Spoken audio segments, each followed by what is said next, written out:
Okay, and also I have learned from my mistakes. We are live, and also Twitch can be Teddy. Yay! I'm not a fuck up. Hell yeah. Aren't we all? Alright. So, recap time? Recap time. When we last left off, the variable number of you had made your way to the base of the mountains at the southern end of Event Zone. You managed to climb up about halfway up the mountain, where you got the drop on a family of Yetis that had somehow managed to take your long lost companion Cinnamon Shifty hostage.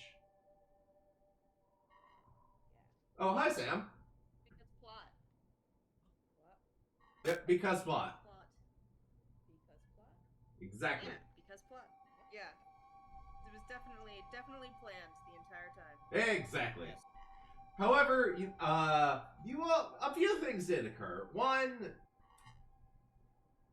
you all learned some concerning facts about your book companion. I don't know if it's right to say friend.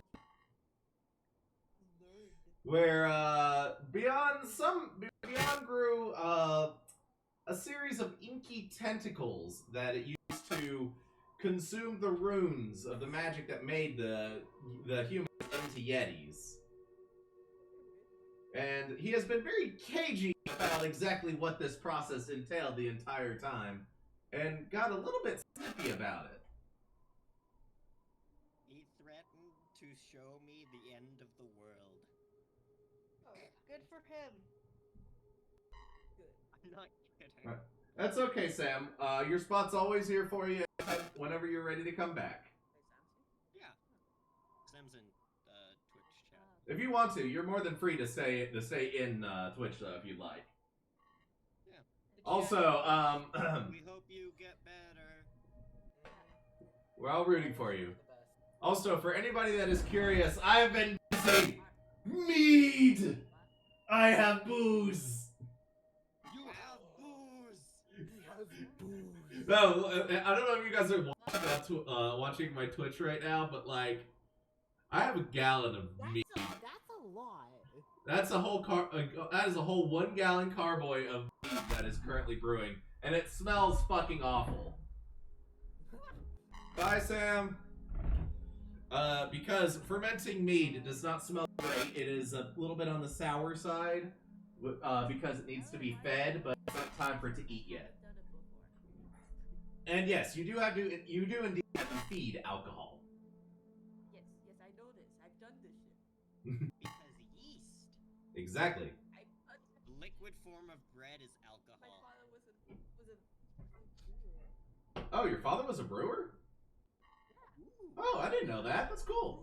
alcohol before. cool. Fun. I actually come from a long line of brewers. We're trying to get my sister to do it too, because me and my brother now both homebrew our own alcohol, so we're trying to make it a family thing again. Anyway, back to D&D. Back to D&D. You all did decide that it was probably best for you to take a long rest in the safety of the cavern that you found yourself in, now that the looming threat of the Yetis is gone. But you all have a rather restless night. You're able to get enough sleep to recover, but it's... Your sleep is plagued by weird, ethereal dreams. You see strange figures in your dreams, shifting, melting, looming over top of you in a... But That not... sounds like a normal dream. Yeah, same. No, but you see these you get these strange figures that almost look like melting wax that shifts and warps in odd ways.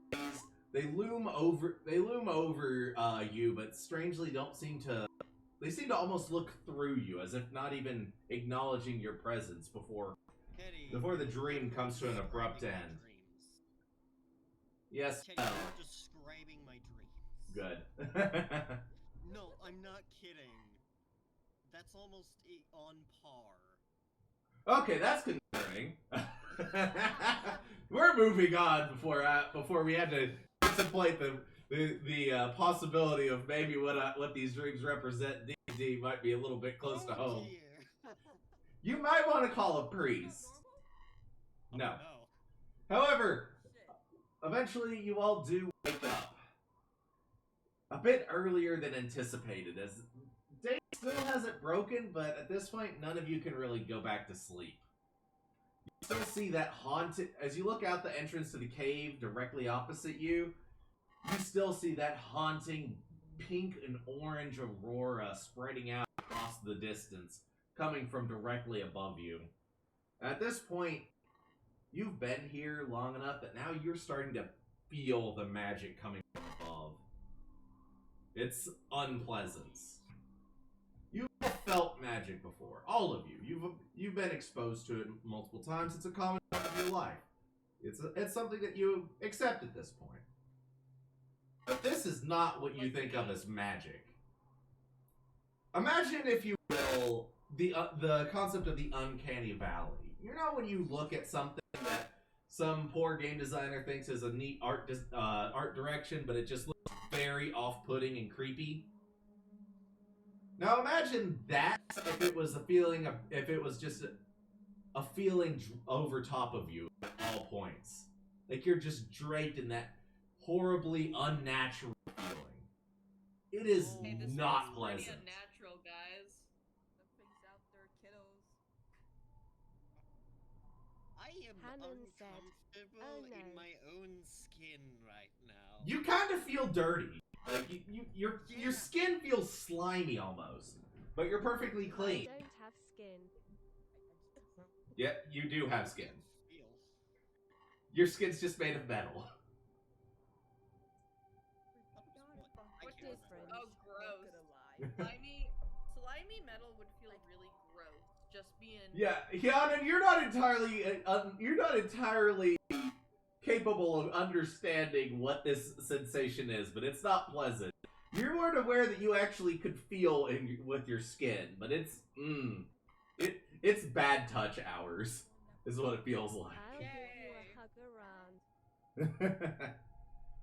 All us neurodivergent peeps be like, no, this is bad touch. This is the same feeling when you touch something and like the alarms go off in your head.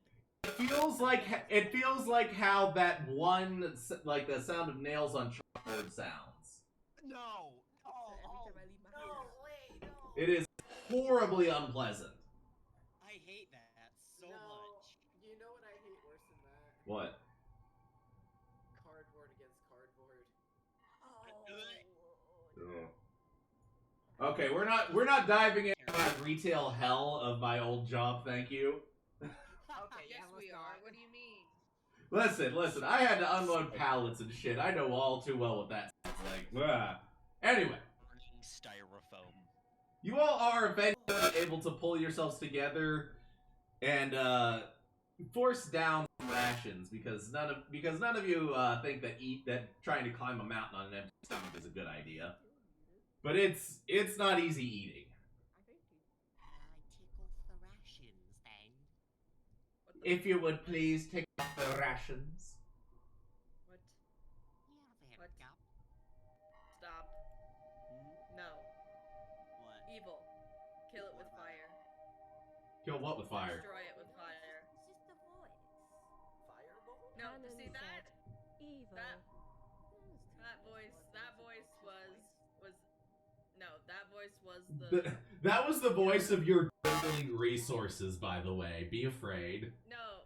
That was not the voice of the dwindling resources. That's the voice of the uncanny valley. Please stop. It is actually bad sound Okay, for I'll me. stop. Okay, yeah, let's not trigger anyone today. Okay. But yes, eventually you do manage to Easy, but force the rations down and pack your gear back up. Snuffing out the fire, not that you're entirely convinced that it's necessary in a cave, but oh well. And, well, currently, the 5 of you make your way to the entrance of the cave, and you once again see that narrow footpath that the Yetis used to climb to the top of the mountain ridge when they went hunting. It's not easy climbing, but it's significantly easier than climbing up the sheer icy cliff face. And Where is any of that? where's any what? Of that. I think I'm lost on the map. It's not on the map right now. Yeah. Wait, what? Yeah, it's not on the map. It takes you all about 2 hours before you make it to the top of the ridge. And the end of that little footpath dumps you out directly at the base of, well, the ruins of the palace of the Glass Princess. Oh god. You are here. The leg lady. Go ahead and, Right. since you're all already on the map, go ahead and drag yourselves down to the very bottom edge of the map. Just so we can make sure that you guys can actually move yourselves. Oh my god. That's going to be a difficult. Oh, are you on mobile? There, I got you. Okay, thank you. So very small. I am so very small. Yes, you're itty bitty. Itty bitty tiny. Okay, we do need Kianan. Thank you. You're welcome. I Legs. keep forgetting how to do it. It's okay. On the third tab on the right-hand side of your screen, that opens your characters. You just click on your name. You just click and drag for your name, not like the icon, but the name itself. Why does it sound like my mom's dying? I tried doing that and it didn't work. Sometimes Roll20 is just a bitch. Yeah. Listen. It's the best online gaming board that we have that exists, but it's buggy. Yeah. Hannon said, I don't see anything on third tab, and cannot control the tile. The journal tab. Hold on, let me make sure that you can. There's- Let me see. I might have fucked something up. No, Hyanan, you I should. had to make new account. Wait, what do you mean you had to make a new account?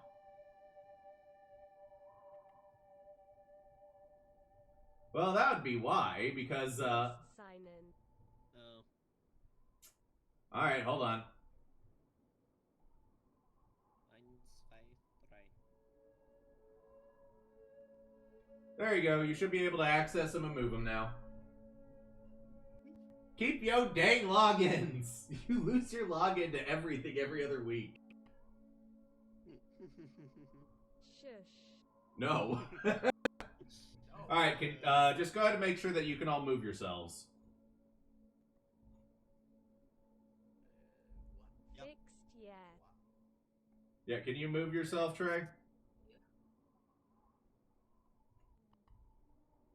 Yes. I can. Okay, cool. I can move myself. Awesome. Now allow me to set the scene. When they told you that there were ruins of a palace up here, you expected there still to be you expected there to be, tall walls crumbling here and there, maybe the roof was caved in, but they expected there to be a castle still more or less left there. That is not the That was my case. vision. It depends. What you see instead is a massive sheet of ice with dots of with small piles of stones and small chunks of wall left over, with giving just the faintest outline of where this building once stood. The entire building has been decimated. No high walls, no proud ramparts, no statues or gargoyles or spires. It is all gone without a trace. Or at least it seems that there's no trace. Until you notice a lot of this rubble seems to lead toward the various chasms between the parts of the mountaintop here. As it does become very clear very quickly that that the landmass up here, this flat plateau that the palace is actually built upon, has actually shattered over the centuries, broken into multiple portions. It's a book. Yes. What'd you ask him? If we're in the right place. Yeah, hold on, you're like really quiet, Am. Let me see. I'm gonna have you turn down. Damn it. Yeah, I had you turned down. Hold on. What'd you say? Are we in the right place? Well, judging by the fact that I can see a pink and orange glow from the north, I do believe so. Should be right across the chasm. We should find our crystal. I feel like this is gonna be a Is this pain. place? Oh, this Hannon palace. said, great, just fantastic. Let me think. This palace is approximately. Carry the 3. About 895 years old. Only? That's ancient. Oh, that's not ancient at all, dear. As far as castles That's like go on the deaths of generations of Aarakocra. What do you mean? well, don't take this the wrong way, but Aarakocra do live tragically short lives. We do? Yeah, I think Aarakocra actually do have a shorter lifespan than humans. Yep. Yeah. I was saying that in character. Of course I know that. Yes, well, I would expect there to be more building still left after Well- 90. well, yes. I know it's not even been a millennium, but as previously stated, this castle was abandoned, at least on paper, due to structural concerns. I don't think I need to be the one to tell you that there's a giant gaping chasm right across the center of where this palace was, and most of the palace fell into there. Do you know There's how a deep the chasm? chasms go? Say what? I'm gonna have to find a way across Do it you without know how flying, 'cause deep the nothing else chasms can go? fly? Alright, M, you chill for a second. Next, say that one more time. Okay. Do you know Okay, how sorry. deep the chasms go? Well, it varies at different points. At its deepest, about 2,000 feet. Jesus. At its shallowest, about 500. So, watch your step. As I'm pretty sure that the only one of us that can afford to misstep would be Altair. Yeah, because they can fly. And literally anyone with teleportation, but not me. Me with Featherfall. Indeed. Me with no feather fall. Don't Me worry, with it nothing. works on other people too. Alright, so, Does it? the palace is yours. You may move ahead as far as movement speed in any one given movement. You all are allowed to move and search anything that you see here on the map. Sound good? And I search for the exit. Are those just what are those things in the bottom left corner? Are those like just snow mounds? Those are several stumps and dead trees. Oh, okay Ah, then. my favorite. However, this one here, that is actually a stone sword from some form of statue that is still somehow more or less intact, but stabbed into the ground. You do see it still Okay. actually has both hands attached to the hilt. Can I look into like, Nice. this? Actually, I went past something. Can I look at this, whatever this is? Yes, you can. I'll start with the Nexus, because that one's a bit more interesting. Next, this is significantly younger than the rest of, or significantly newer, sorry, than the rest of the building. As it's a shattered dog sled. The dogs are nowhere to be found, and this sled itself is frozen fast to the ground, but it's a much better condition than a lot of the other things around here. It seems that somebody has visited this place. If you had to take a ballpark guess, sometime in the last 50 years. Alright, Silas. You examine the great stone sword embedded in the ice. You see that it's actually rather well carved, and it's not entirely surprising that it's withstood the test of time.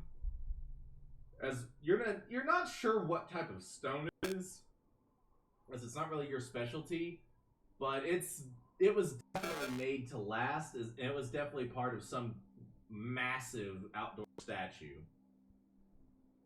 You can actually nearby, about 10 feet north of you, you can actually find the remnants of the base of the statue. Some chunks of the plinth still, plinth of the statue still intact, albeit with albeit broke off at the ankle on one foot, and the other foot is entirely missing, along with the rest of the body of the statue. This is marvelous. What about the rest of you? What you doing? I'm not sure. What about? Is there any like weapons around? Well, like I said, you can move yourself up to your movement speed and investigate anything that you see in the palace. Hannon said, "What's that orange thing here?" Looks like a bed. Yep, that is the shattered remains of a bed. Once again, it looks newer than the rest of the structure. As there are several bits of furniture still left here, mostly covered in rubble. Much older beds made out of hard stone that would have once had luxurious mattresses on top, but now long since shattered and crushed under the debris left over from the collapsing palace. But this bed in particular, much like the dog sled outside, is significantly newer. Well, that's not good. Seeing Yeah, usually it's not. Go What are these? ahead and roll an investigation for me, Yanan. You think someone was here not long ago? You're starting to get that feeling, but if anybody wants to roll investigation that's in the room with the bed right now. Yeah, sure. Okay. Wait, who? 19. 19 is with a 19, you do have to dig around through the collapsed bed, but underneath you do actually find a leather-bound journal, surprisingly protected from the elements just by sheer luck of how the bed fell. You managed to dust off what little snow is on top of it, and it opens quite easily. And you do find that it is a journal from a trio of thieves that it seems about 60 to 65 years ago or so, this trio of thieves had a major, or had just committed a major robbery on one of the other continents. You're unsure which one, as the journal is still partially damaged. However, it seems that they fled here to this palace as they knew for certain that no one would ever find them up here. However, the journal does end rather abruptly after a short passage of them talking about the other two starting to get jittery, saying that they hear something at night, sobbing. Oh dear. Pleasant.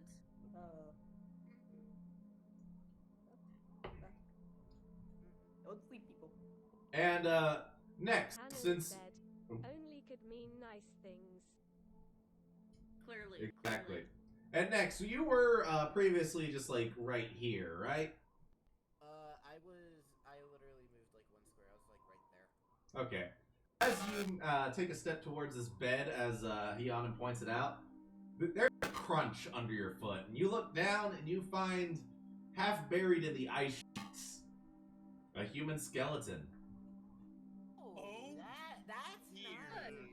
That's pleasant. Good. Most of a human skeleton, you realize with rapidly growing concern, as it seems to be missing its legs.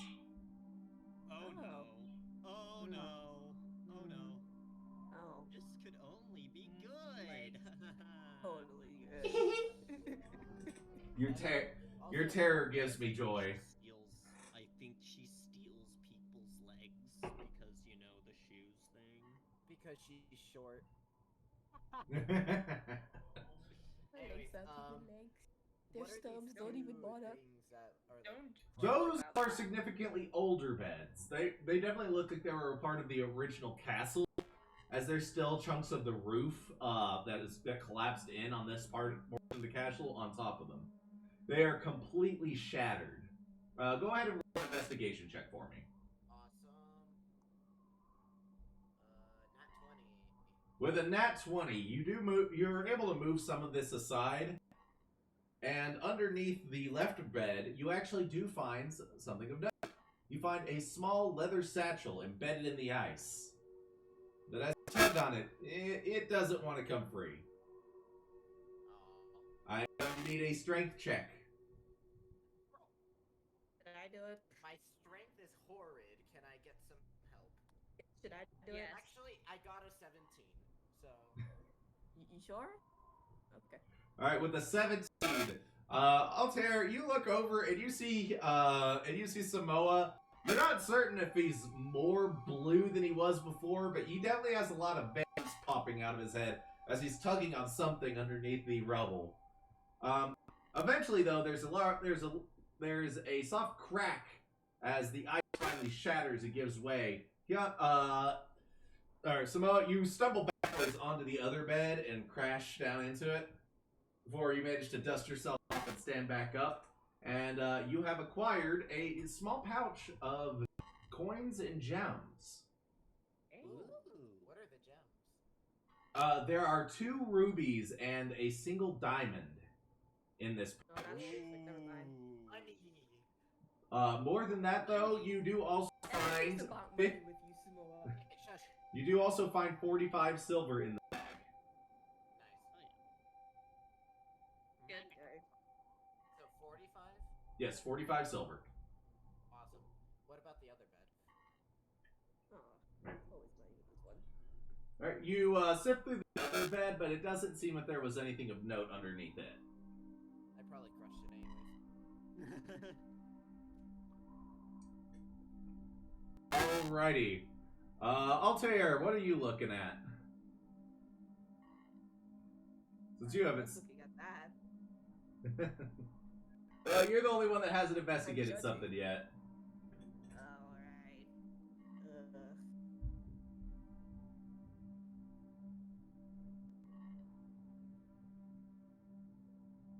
I just nod.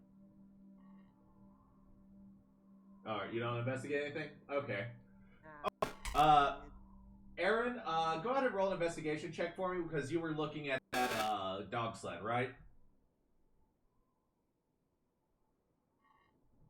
That was me before. It was? I thought that was Reed. That was my bad. Yeah, you already Okay, well, went twice.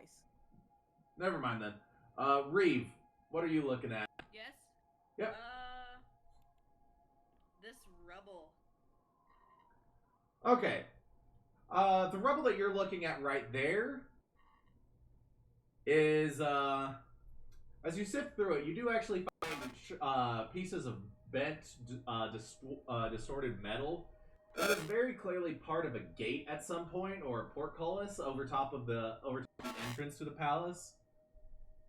Okay. As you're not an expert on forts or anything, but this house didn't have like an exterior wall to keep it safe.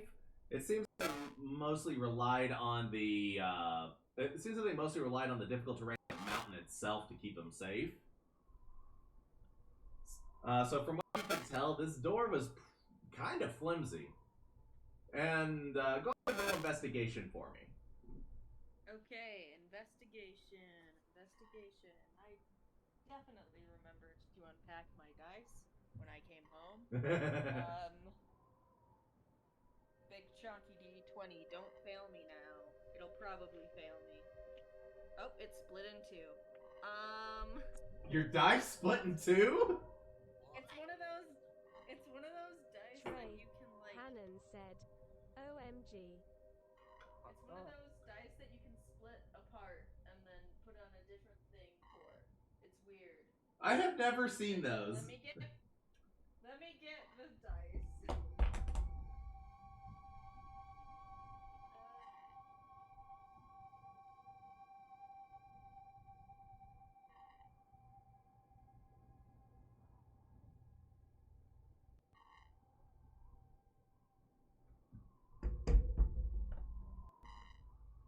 Okay, I can't find them, so I'm just gonna have to do a dice roll. What's a good dice rolling site? I mean, we do have the dice roller right in Roll20. Okay, I'll just do that. How do I roll the dice? The Uh, dice button. On the left-hand side of your screen, you have that toolbar. There's one that looks like a dice, and you just click what you need to roll. Okay, so roll a d20. Yep. Oh. 7. Oh. Oh my. 7? Wait, what's your modifier for whatever? Investigation. That's a good question. I don't know that. Investigation is the intelligence modifier. Intelligence. I don't have any modifier. It's a 0. Oh. That's fun. Okay, it doesn't take much for you to figure it out, because you're looking around, you're looking at this, kicking over rocks, investigating to see if there's anything to note. There's nothing of value here, but something about it does kind of stick out to you a little bit. You're pretty sure that this door, it doesn't look like it was crushed. It looks like the door was blown open. Oh. Oh. Good for the door. Explosion. Trey, Hannon said. Scary. Indeed.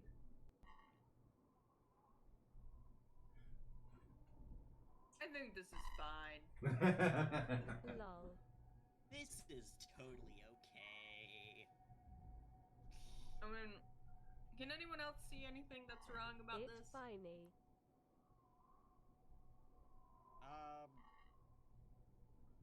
Not really. Also, what? Silas, as you're making your way over to where your character is currently situated, there's also another loud crunch as you're looking over your shoulder, yelling back at Aaron. You look down at your feet, having just, as you detangle your foot from the, half-frozen rib cage of a second skeleton. Oh god damn it. This is the second time. Something strikes you, though, about this skeleton. It has its legs. Oh, it has its legs.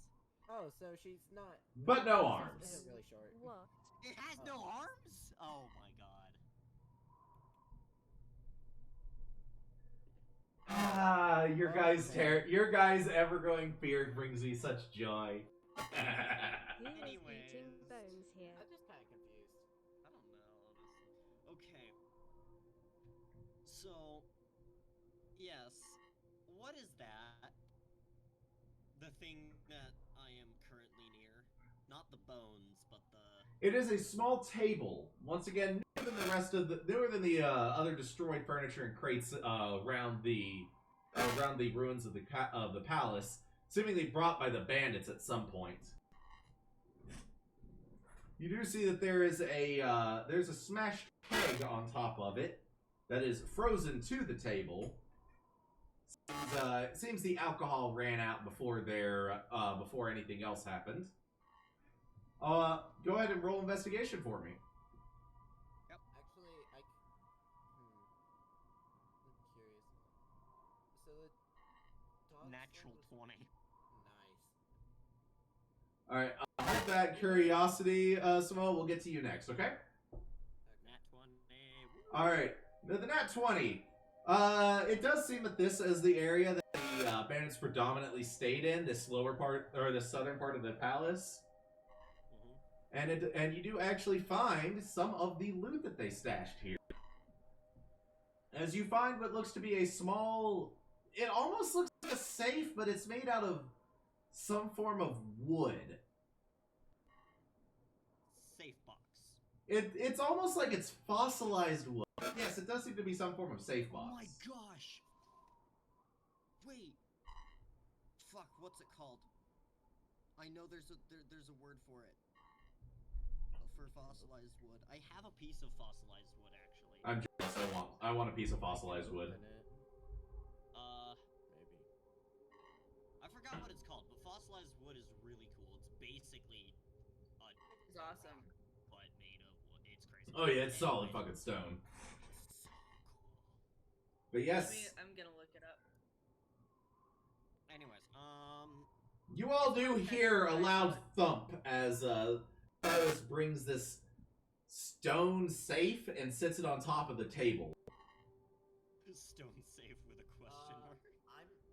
Can I walk over and like? Absolutely. Well, Is there Can't any see it, but I'm noticeable smiling lock on right it? now. Oh yeah, there's a lock on it. It's Can I? it seems to have been protected from the elements as it was kind of shoved underneath the table. There are other things under here. This is the most noticeable one, but it does also seem that there was a sack rack on top of it that at one point held some form of food ration, but it's not edible anymore. Can I try to open or pick the lock? I feel like it's frozen through. As you go to pick the lock, it does indeed seem that there is ice in the lock. Firebolt know now. I was gonna say, you know, the next best thing: firebolt or stabbing. You could use your ring of fire starting to try. I already forgot I have. I knew you already forgot. I was literally sitting here going, oh god, Dex already forgot about the fucking ring again. Yeah, sure, I'll use it.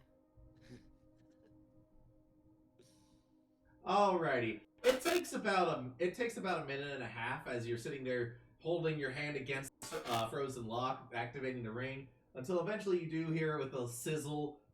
You do see the water beginning to drip out from the lock.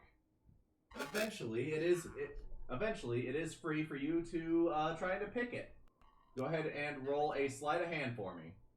Awesome. That one. Solidly. Are you serious? Yeah. Silas is helping you. Roll with it. Yeah, Silas, you try. Oh, I thought he was Gotta go giving to me these big advantage. leagues real quick. I have thieves tools. So. I do too, but I have +5 in sleight of hand. About a lot of good that's doing you. I'll either let Silas can try on his own, or you can help. 17. 17 is plenty. It's a rather heavy-duty lock, though. You're actually kind of impressed, Silas. This is the kind of thing that, your family has safes. This is the kind of thing that your grandpa wouldn't have sneezed at. But, you're sitting there with a click. I'm sorry, Samoa, you're just having a bad day. But there's an audible click as you are able to open the safe. Inside, you find 3 things. One, you find another leather pouch. Ooh, nice. It contains 10 gold Oh. and a rather large opal. That's good. The second thing you find is a letter. Neat. After a quick glance at the letter, it seems that this heist that the trio of thieves pulled was actually contracted by somebody that said that they needed to hold the wares from, or loot from their heist for a certain amount of time before before their employer was able to come and retrieve it, and they would get paid. The third thing you see in the safe is what they stole. As you see, an ornate silver and gold jewel encrusted tiara. A tiara. Mm-hmm. Oh my god. As you pick up the tiara, Trey. you feel Nana magic. Said, lol. I'm sorry, repeat what you said? As you touch the tiara, you feel magic within it. Holy shit, guys.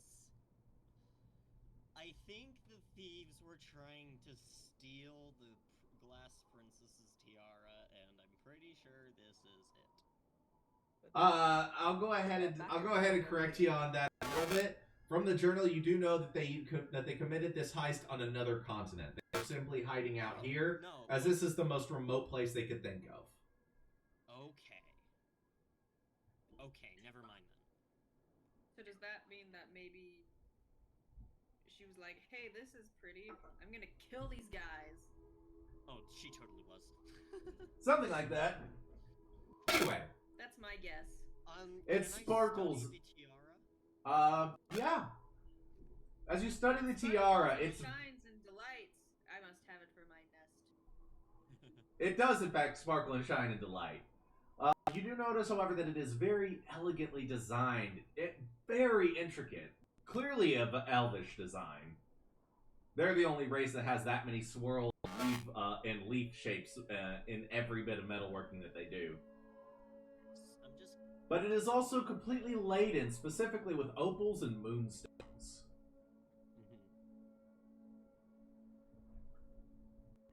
So you said it like radiated magical energy. Right? Yes. Potent Can I, magic. Can I like roll to see if I can figure out what it is? I'm going to say no, not without identifying it. Yeah, like identifying the what. Doing the identify spell. Oh. Yeah. Okay. I don't have that. Sorry, but the only way they're going to be able to find out what it is either using the identify spell or taking it to a proper appraiser. I'll do that then. How should I add this to my inventory? Just put it down as Moonstone Tiara. Moonstone.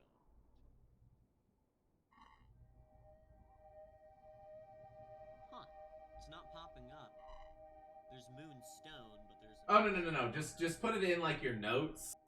Because this is a homebrew thing. Okay then. Thank you. I had a question. Yes. Go ahead. So I'd probably be looking around by now. Mm-hmm. So what are those two things in like the top left of this area that we're in? What two things? These. Okay, so this one Do I here. recognize it? Not without getting closer, no.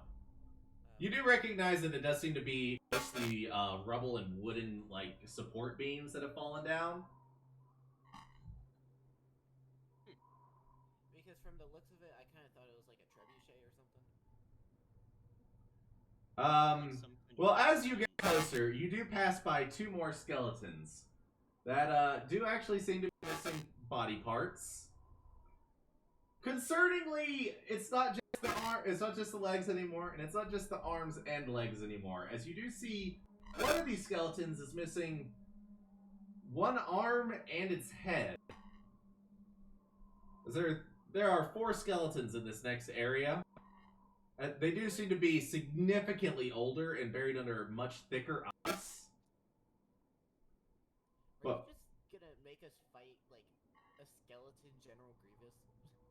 Oh my god. That would be called a Bone Lord, and no, that would absolutely wreck you. Fair. Oh my goodness. I'm just saying.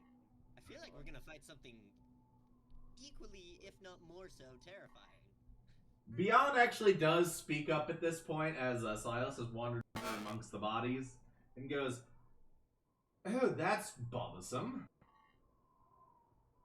Seems she's... What you did back there. I have no idea what you're referring to. Anyway, Well, hell no. I like that seems picture. as if she's moved on from just the legs. I don't see Ew. why she would want to. Oh dear. About their wings.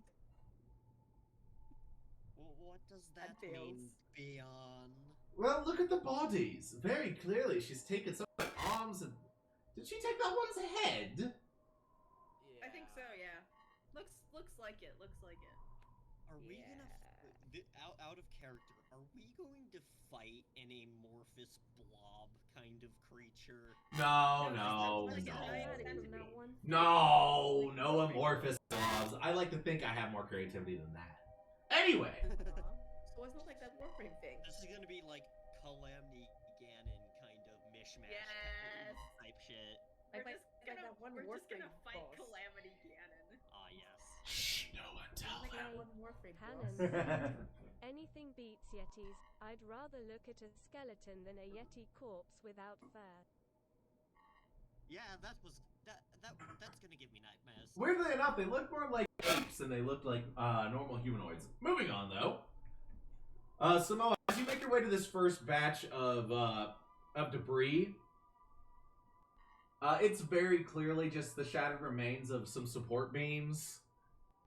There doesn't seem to be anything particularly of note in it, as it just seems to be a small chunk of debris from the castle collapsing that has managed to stay in here and not, well, down here. Yeah. What about the one up here? This one, however, you realize, is actually a collapsed storeroom, and it's simple enough. It does take a bit of effort to break the various frozen bits off. You're able to dig your way down to a small series of barrels that do actually seem to still have some goods in them, albeit frozen goods. Trey. Hannon said, "Ooh." Frozen means we can preserve it. Well, it's not food, surprisingly enough. You do see one of these things is completely filled to the brim with salt. Ooh. Can I Yeah, dump Did you that on say Altair? salt? Yes, salt. I mean, you could dump it on Altair, but I'm pretty sure Altair is salty enough as it is.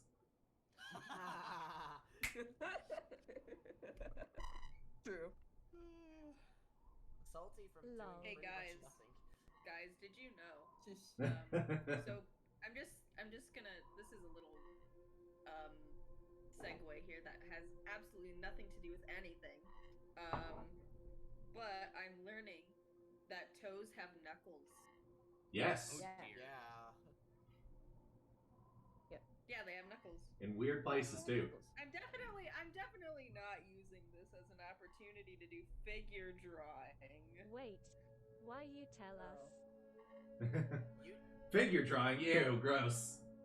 I hate drawing It's people. not gross. What? I hate drawing people. Also, I exclusively draw people. The other barrels you do find, one of them, surprisingly, a very small barrel that you dig out from the very bottom. that was a waste of salt. Yeah, it is a bit of a waste of salt, but as you dig out, you dig out one small barrel, and surprisingly, as you shake it, fun fact: did you know that alcohol actually has a much lower freezing temperature than water does? Yeah. Yeah. You hear liquid inside of this this barrel, and it's about a gallon-sized barrel. It's been aged. Today's. Oh my gosh, did you just give us like 890-year-old aged wine? Oh. No. I didn't give you 1,000-year-old wine. God, I gave you 1,000-year-old whiskey. Oh, yeah, better. God damn it! We You know how good 1,000-year-old wine is? Trey. Hannon said, Wait. "Worth it." You don't get 1,000-year-old wine. You get Silas, vinegar by Silas, that point. Yeah. Silas. Catapult it, and then firebolt it. But That it's is smart. it's 1,000-year-old whiskey, dude. Do you realize It's how much flammable. you realize how much that costs? We A could lot. sell that. Do for it. so Yeah, much. fair. Okay, sure. You Do it. realize What? you I realize can't what fit the that. shit- I can't do fit it. that in a bag of holding. We have canisters. I have a bag of colding. You can absolutely fit. You can absolutely fit that in a bag of holding. Oh, okay, then I'll. All right, whenever you think a bag of holding, it's not like a fan pack. It's like a full-on like messenger bag. Like that's how big a bag of holding is. Huh. Okay. This is very useful. And to take. like this barrel, it's like it's the size of that. Hold on. It's this big. Like that's how big it Like we is. could just like preserve food. It's Well, big. Should Isn't I? that what the point of the bag of holding was? Yeah. And also, we were gonna put a giant swordfish in it to like Oh catapult. yeah, that true. Well, I mean, the fish was way too big. It was like that fucking big around. It was like Yeah, it's huge. enormous. Okay. Well, the thing is, actually, if it freezes in there, we can just wait for it to thaw. So. It is very clearly high enough alcohol content that it does not freeze in this climate, so it should be fine. Yeah.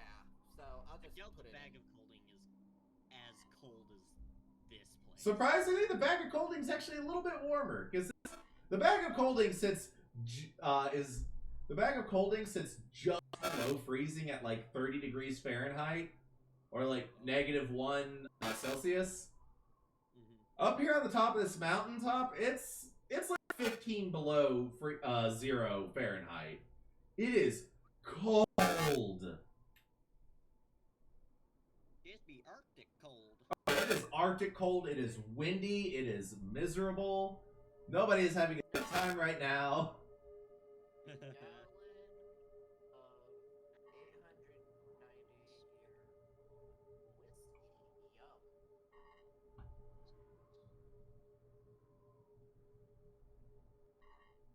Okay, I just put it in my notes. Okie dokie. What did you get on your... did I actually have you roll investigation in here yet? No. Alright, go ahead and roll investigation then. That would be 19. 19. Alright, well, 19's plenty. You don't find anything in the other barrels, but something about the fact that there's just a whole ass barrel of salt here just weirds you out. Something about that's just odd. And eventually, you just shove your ass arm down into the barrel to sift around. You're like, there's no way this is all just salt. And your hand only goes in about a foot before you touch the bottom of the barrel. Whoa, there's something. Can I don't know. Is it should salt? Should I dump all the salt? God. Up to you. Imagine just there's just. I would like to tell you. I will tell you that you live in a like 99% oceanic world. Salt is not a rare commodity in this world. Yeah, Oh, yeah, that's why I was well. thinking. Salt is worthless. Scoop it into some other container or whatever. Yes, do that, please. I mean, we can take the chests that we have. Okay, is there any other containers? I'd say there's probably a couple of. I'll be nice. You do find that there is a small. Crate full of metal canisters. Most of them are dented or broken, but there does seem to be a single metal canister about like the size of like a coffee canister. Okay, yeah, I'll try to pour like into the canisters just to make some space. All right, you pour it into the canister that's still usable. You have an entire canister of salt now. Yay! But and you make a substantial dent in the barrel, actually. But there's still a decent amount of salt in it that I'll go ahead and say you shrug and say fuck it and dump it. Oh, but we have the No, wait. crate. I was gonna say yeah. Let's just put more in the crate. We have that fossilized like box. The fossilized You're- wood box. Okay, you put salt in the safe. There's now no salt wasted. Yes. You have a safe full of salt, and you realize that the barrel has a false bottom. Oh. What? Oh. What if there's just really expensive salt at the? In the false Okay. bottom. At this point, I'd probably try to pry whatever is in there like out. Alright, it does take a little bit of effort. There is some ice and crystallized salt in the crevices between the false bottom and the outside edge of the barrel. But eventually, with a little bit of grunting, you are able to pop the bottom of the barrel out. And you see that this barrel was very clearly used for some kind of smuggling. Once again, it's a false bottom. It doesn't seem that the bandits that had stayed here, or the trio of thieves that stayed in this place before were very smart or very thorough in their searches. Anyway, it was very clearly some form. There was very clearly some form of smuggling going on in here. And as you look down into the dark, interior of the barrel, you see a couple things. The most notable thing that you do see is there does seem to be some kind of rolled up tapestry made out of a rich crimson. Oh, there's a. Silas, you probably know what to do with this. I'm gonna hand it to Silas. Okay. I guess I'll do. Can I roll for a check or something? I guess. Are you trying to like unroll it and see what's on the tapestry? Yeah, I want to unroll it and like see what's up with it. Okay, you unroll it, and it is about a 7-foot tall tapestry.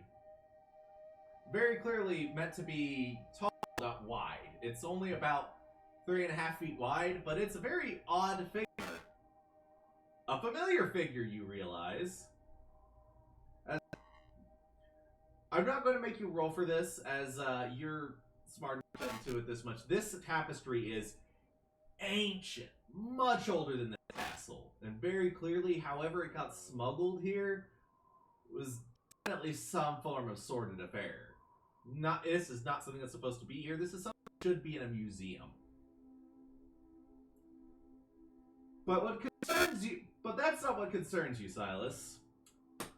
What concerns you is the figure on the tapestry, as it's very familiar.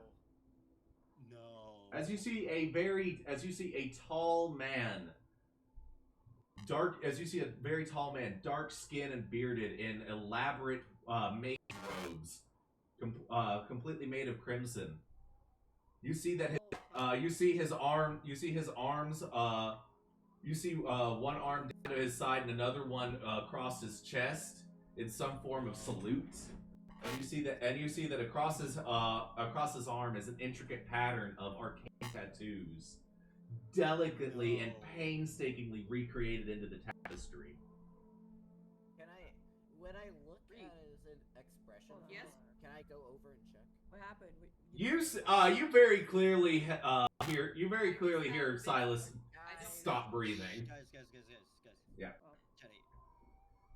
As you very clearly see the full figure of the sorcerer. Is it who you think it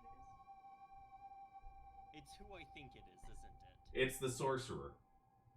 It sounds like. Wait, it sounds would like I it's know who you him? think it is. You all saw portions of the sorcerer,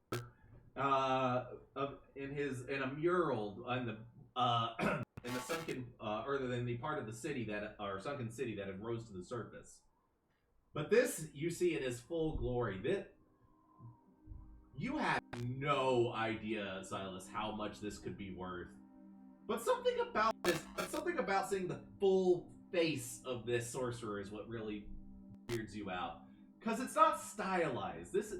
When I say that this is a very fine tapestry, I mean painstakingly as close as you can get to like photorealism with like stitches.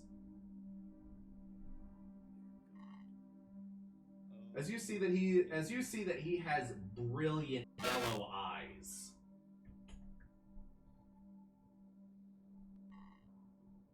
Something about the eyes just really, really weird you out, Silas. Oh dear. Anyways, what else is in the barrel? The other things that are in the barrel are a small handful of documents. One of which is some form of certificate of authenticity. Ancient, and it is very, very old, and it's in a language that you can barely understand, as it's like the ye old, like not like Shakespearean English, but like the early English before Shakespeare. That's more or less mostly German. That you can Gosh, I hate that. barely tell what it's saying. It's basically that, but of common. And I hate that What- English. What That's the worst what English. color did you say again?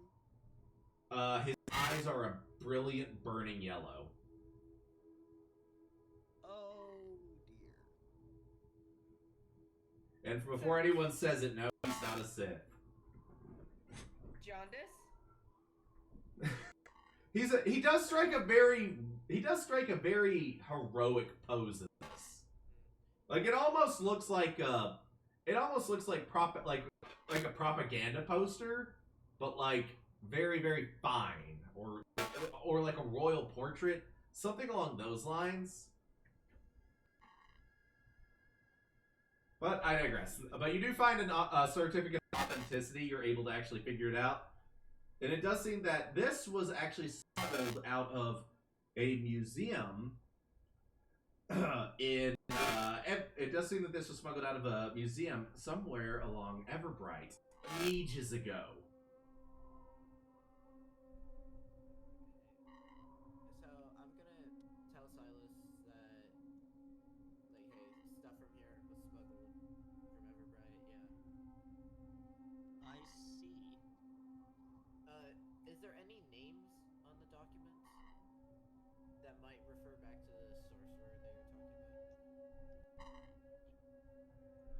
about? It does actually identify the figure as the unnamed sorcerer. That's no help. It's not. That is not. Oh, I don't recognize the character, the sorcerer. You've never seen his face before. This is the first time you've ever seen his face. Okay. The eyes is actually a fun detail. I don't know if you actually. So I don't know if this is an accident or not. And this probably does not have any relation to it at all. But you know, since you know how Silas's family crest colors are yellow, green, yellow and green. Every single person in his family has either yellow and or green eyes. Yes, but you don't. But you have like yellow eyes. You don't have my eyes are ever burning pools of magic yellow, unless you are a particularly magic inclined member of your family. I do see that we have a Carter amongst us. Hello. Hello. I was here for a while. I just didn't want to interrupt, so I was waiting till I could get another type. So All good. I'm back in therapy.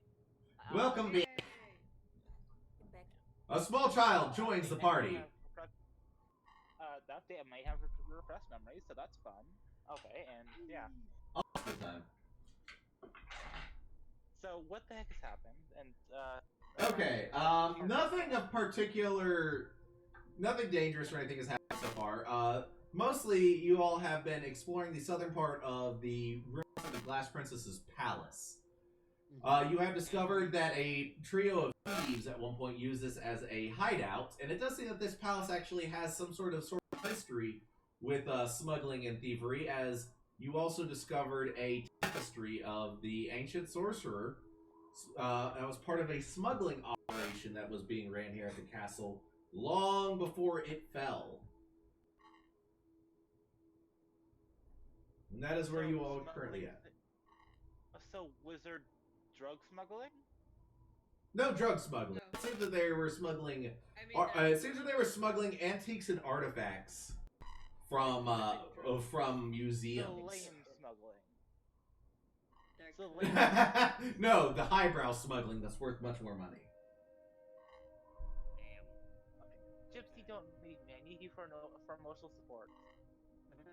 Fine, be that way. My cat has left me in my time of need. Wow, my cat's still mad at me because I sprayed him with a water bottle earlier because he wouldn't leave me alone while I was using the bathroom. So the only things in the barrel was salt, the tapestry, and The other barrels contain frozen, thankfully frozen remnants of what at one point was certainly some sort of food. Stating the obvious here, but I think the sorcerer might be a pretty big part of the main story, guys. Uh-oh. I'm kind of getting that vibe too. I'm I'm not getting really that sure. vibe. I was like a Well, little we bit like found nervous. Yeah, Okay, we found let's multiple move different Let's Move on. changes about him. So. yes.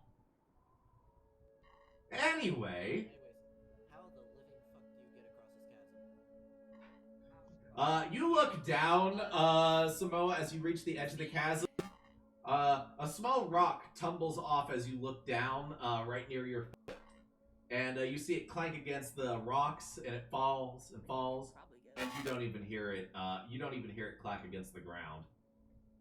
Oh dear. That's Hey, fun. I don't want to die. Hey, bird boy, how much can you carry exactly? Don't even think about it. Wait, I just forgot. I have a racial trait.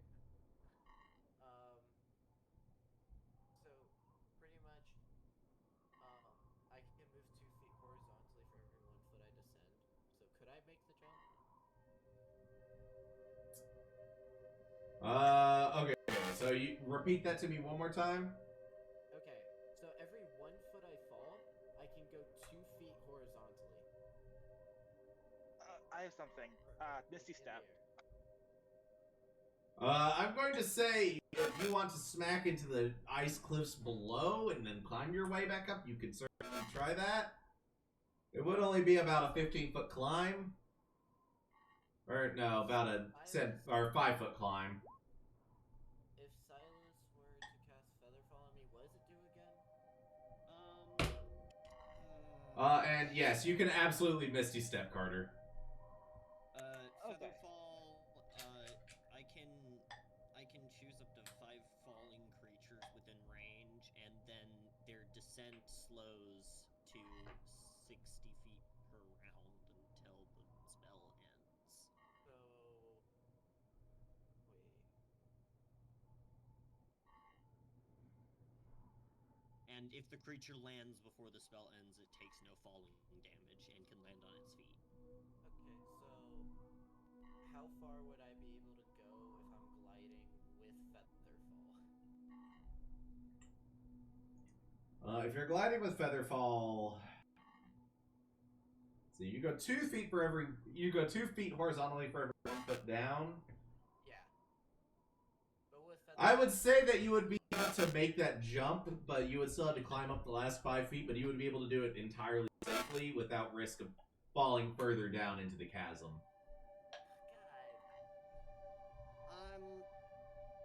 I'd say probably. Okay, here's my thought. I don't want to think about the implications of like teleporting with like a rope tied to one end and like so.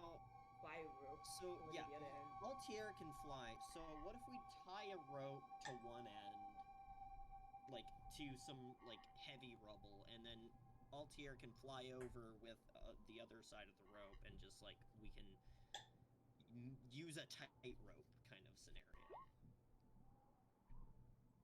We could do that. Yanan and Aaron are still in the same area as the rest of you, I assume. Okay, I didn't know based off their location on the map. Yeah, I'm assuming you guys met up with everyone else. You just haven't moved your tokens. yeah. Yeah, I forget to move my tokens. That's I all get good. distracted. It's all good. I've just been all. That just means that you guys are actually interested in what's happening. So what if I just Misty Step over and then tie a rope to both sides? I could work. I think just crawl Same over. thing with the same thing with Altier flying. So There are plenty of places here for you to tie a rope off on both sides. And your ropes are about 50 feet, so... Said, hold up. What? Use my body as a bridge, because I'm so tall. You are not 15 feet tall, and that's about 15 feet across the chasm at any given Got to point. do something. I know, I'm just kidding. okay, You're about to do something? got to do something. I think they're going to AFK. So I guess I'll guess we'll go with your Misty Step plan. I also Yeah. have to go AFK for a sec. I need to help me. So yeah, Altair also would be better since I only have 2 spell slots, but I can do that. I have rope. I think. Yeah, I have. Okay. I have rope. I don't think I would be able to use Mage Hand. Or Altair... Or, you know, Altair could... Oh, there they are. Never mind. So you guys are going to have Altair fly over with the rope, tie it at both ends, and then you guys fly over on the rope? I guess so. Sure, If I fall, I can just use my I hope I don't die. So, okay. If Or get ambushed. if anyone falls, I can just cast Featherfall. Featherfall as well. So Okay. it'll be fine. We're going just to speed things up a little bit. Ba-ba-da-ba. You are able to tie off a rope across the chasm. It's in a bit of an awkward spot just because it's where there's stuff still standing that's sturdy enough for you to tie it to. And you are all, and there, Altair, you are able to tie it sturdy enough that anyone can cross over without fear of falling. So it is only 20 feet. I'm not going to make you roll anything. I am not much of a dick yet. We. What do you mean yet? It's a Be boss afraid. fight. Be afraid. Be afraid. Oh, this is the boss fight? Oh, yeah. No, not yet. All right. You didn't miss anything. Is everybody making their way over? Yeah. Okie dokie. Wait, no. There. Okay. Alright, And it's glitchy. you all make your way over to the opposite side. Oh, It is more the same of the rest of the castle, as you do see that there are various buried frozen bodies. There are what's left of frozen bodies. Here we go. There is collapsed walls and rubble. There is a decent pile of frozen crates directly next to you as you cross the chasm. But a quick investigation shows there doesn't really seem to be much of use in these, as these were... You're not entirely certain what it was that was left in it. It seems to be some form of linen or cloth. Maybe bedding, but it has long since decayed away. Hold up. Like, Samoa's characters are on the other side because they're AFK. So. Yeah, that's... Oh, I'm still drawing. Whoop! So am I, Teddy. We have so much in common. Oh, I have a plan if everyone falls. I can, yeah. Yeah. 3 of us can save you if you fall. Okay. That's my issue. I think. Who knows? Yeah.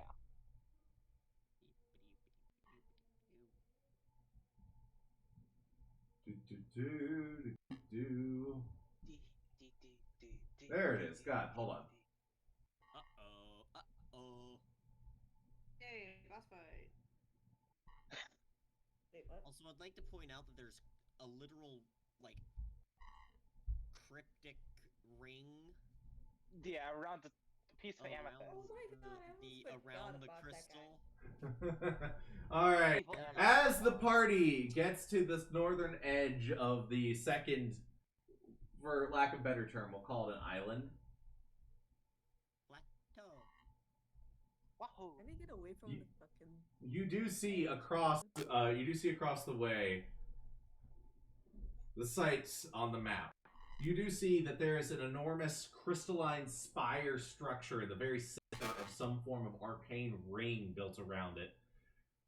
Floating in the heart of this crystalline spire is a singular, roughly football-sized rock.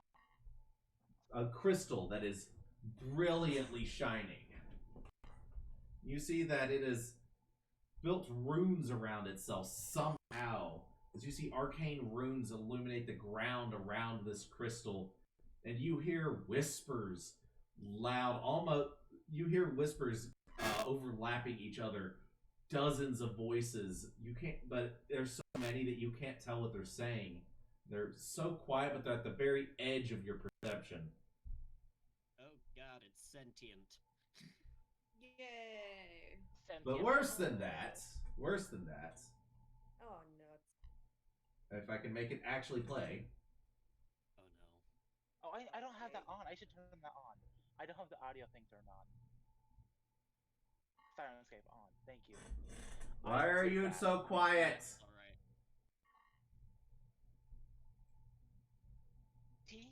Okay, you know what? I'm going with you. Alright, I forgot that Sirenscape was a thing. Yeah, It's okay. we all forgot about it. Okay, quiet for just a second, guys. Okay. Dun dun dun dun. Here, I'll play boss. That includes you. That includes you, Silas. Shush. Alright. Those of you that do have Sirenscape open should be hearing nothing but the quiet sobs of a small child. I can't be Oh, no. connected for some reason. It says you invited me to join the game, but I don't know. Who fucking knows what his problem is? Part of me just wants to climb in the That is the wrong one. No. That's This one. That's supposed to be a child. I don't think I'll sleep tonight. Thank you, I'm not buddy. gonna sleep. No. Yeah, I agree. I'm not sleeping tonight. This thing is awful. But yes, you hear sobbing. It's not But the only thing that you're able to see, the only thing that you see across from you, aside from the rubble, the rings, and the glowing crystal, you see strewn all about that circle countless skeletons. No. Legs? We don't have any holy attacks, do we? Hey guys. Yeah. Guys, remember in Tavern Floor when Teddy said he was doing stuff with necromancy? Oh god. Oh no, I was making a joke about the whole me coming back to life thing.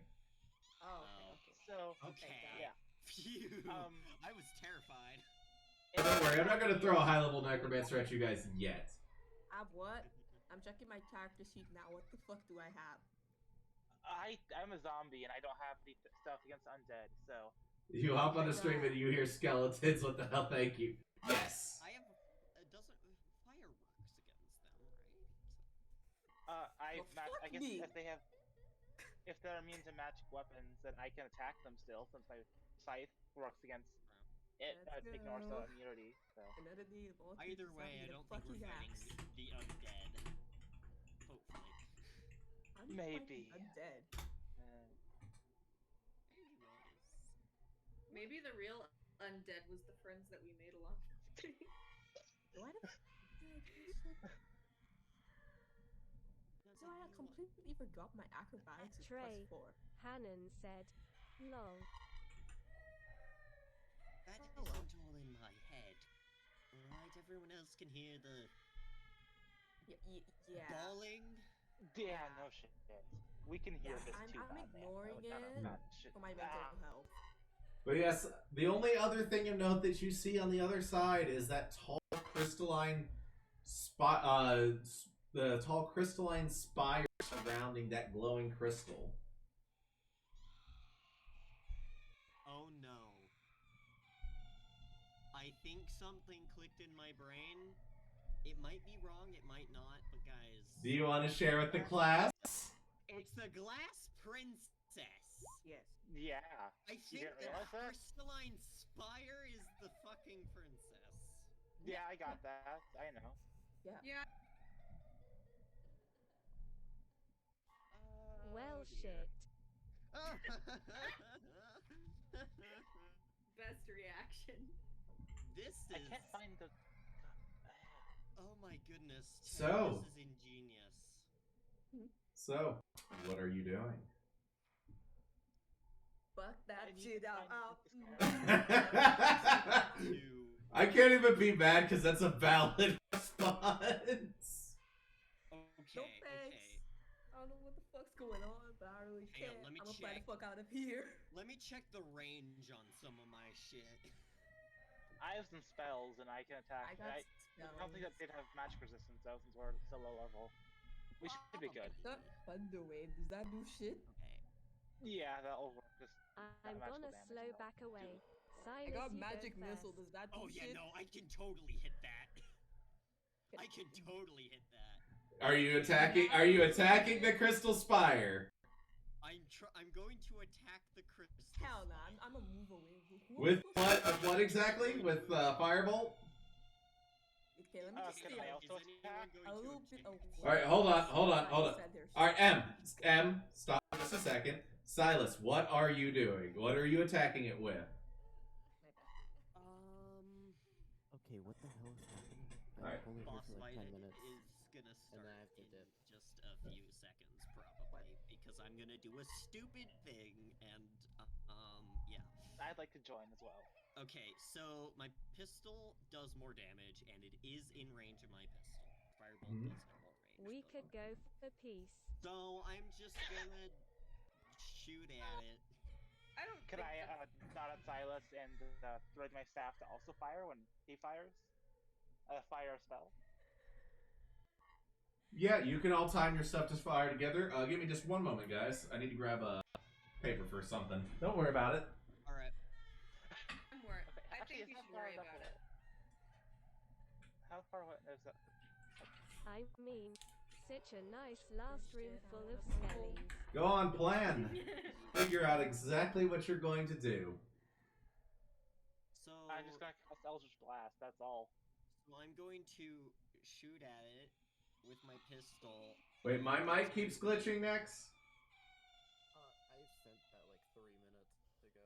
Oh, sorry, I had Sirenscape up, so I wasn't actually looking at chat. Yep, I can hit 90 feet away. So. I need a new mic. It's on my to-do list Does next it have week. does it have 90 feet of range run? Yeah, the pistol has a 90 feet of range. We're good. Alrighty. Yeah, it's like 85 feet away from us, so you can hit it. Yeah, so that's gonna be a 19. Alrighty, 19 hits. What's everybody else doing? I'm gonna fire Eldritch Blast at it with my staff. Cry. With my scythe, I mean. Alright, everybody that's attacking, go ahead and make your attack rolls for me and let me know what you get. Oh, I'm gonna do crossbow. I'm gonna Teddy. Yes. I'm gonna cast Magic Missile. Would you say that I could use Hexblade's Curse on it? Do you have to hit it with your Hexblade to use Hexblade's Curse? Actually, no, I don't think I'm. No, I don't have to use my Hexblade. I don't have to hit it with my Eldritch Blast to use it. I need to check the range. I'm not of gonna my attack. ability. I'ma go true passivity bullshit. You're going to be a pacifist? Okay. Okay, so no, I can't do it. I'll have to get Pass a closer. fist through your face. Never mind. I just won't. So I'm gonna use just Alright. Eldritch Blast. So Teddy, I'm gonna I roll did for that. 12 damage. Okay, hold on. What did you roll to? Alright, you did Magic Missile that did 12 damage? Alright. Not 12, 11. 11? Okay. Wow, like the character from Stranger Things. Alright, Silas, your attack did hit. Go ahead and roll damage. And then go ahead and roll for the Eldritch Blast as well. I got 23. 23 hits. 11. 11 damage for your pistol. Yeah, I got 10, and it's plus All right. because of the magic thing. And the Eldritch Blast So it was actually 22, not 23. Is that still fine? hits. Go ahead and roll damage. Okay, and that is 1 damage. Oof. Oh I well. rolled minimum damage. We're doing some okay damage for Trey. our levels. Hannon said, "Wait, I'm an idiot. I ain't dying due to this. I'll attack with my longbow." Alrighty. Go ahead and roll to hit. I just held up my scythe and just, the fizzle, just the magic just shoots out. Barely. D12. Nope, you had to roll to hit first. D20. D20 to see if you hit it, and then you can roll damage, which would be the D20. No, longbow's not a D12. Oh, right. Is it a D8? Or is it a D10? I'm looking it up.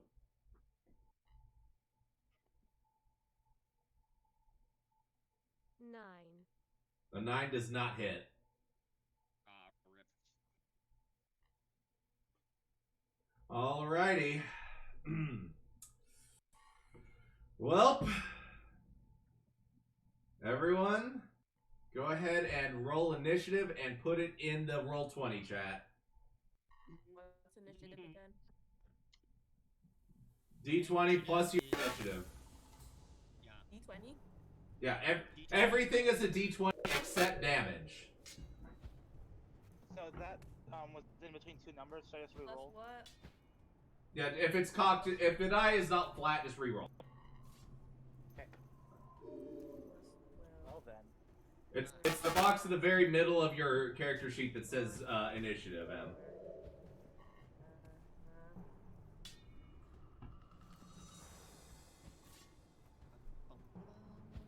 I don't think this is the one that I was looking for.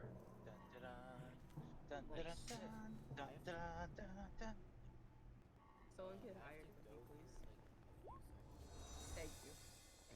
Hold on, let me fix the music. Hannon said, "What I'm using for modifier." I'm very happy Dex. now. Yeah, your initiative is your dexterity modifier, unless it says otherwise. Okay. I'd say well, you guys need to learn your character sheets, but at this point, I don't know if I'd even fucking bother, because we're probably moving to Pathfinder. So 19. 13 plus 19, you say? 2, 16. Okay. Put all of your initiatives in the Roll20 chat.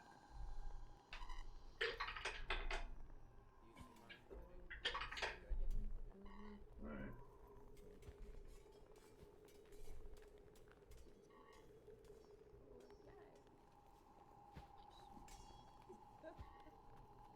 I think Wow, that's like a everybody. Yeah.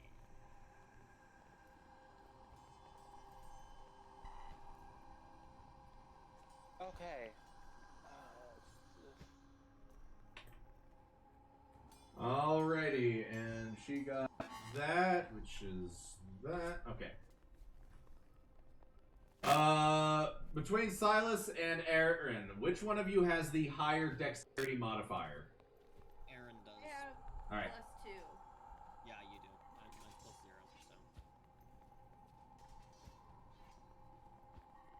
+0, so. Alrighty.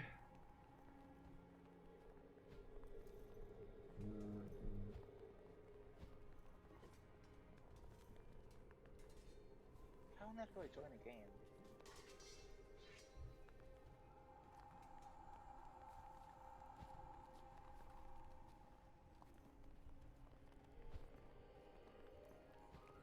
Alright, then Carter.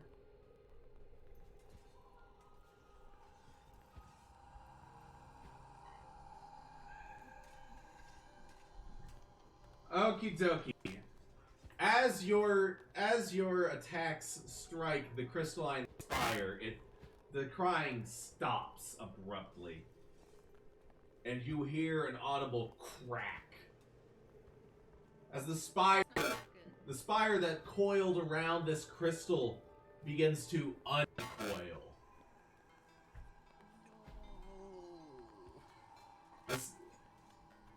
The air around you is filled with the sound of glass shattering and scraping against itself. As you see this tall spire that had previously been at least 10 feet tall uncoils and unfolds itself.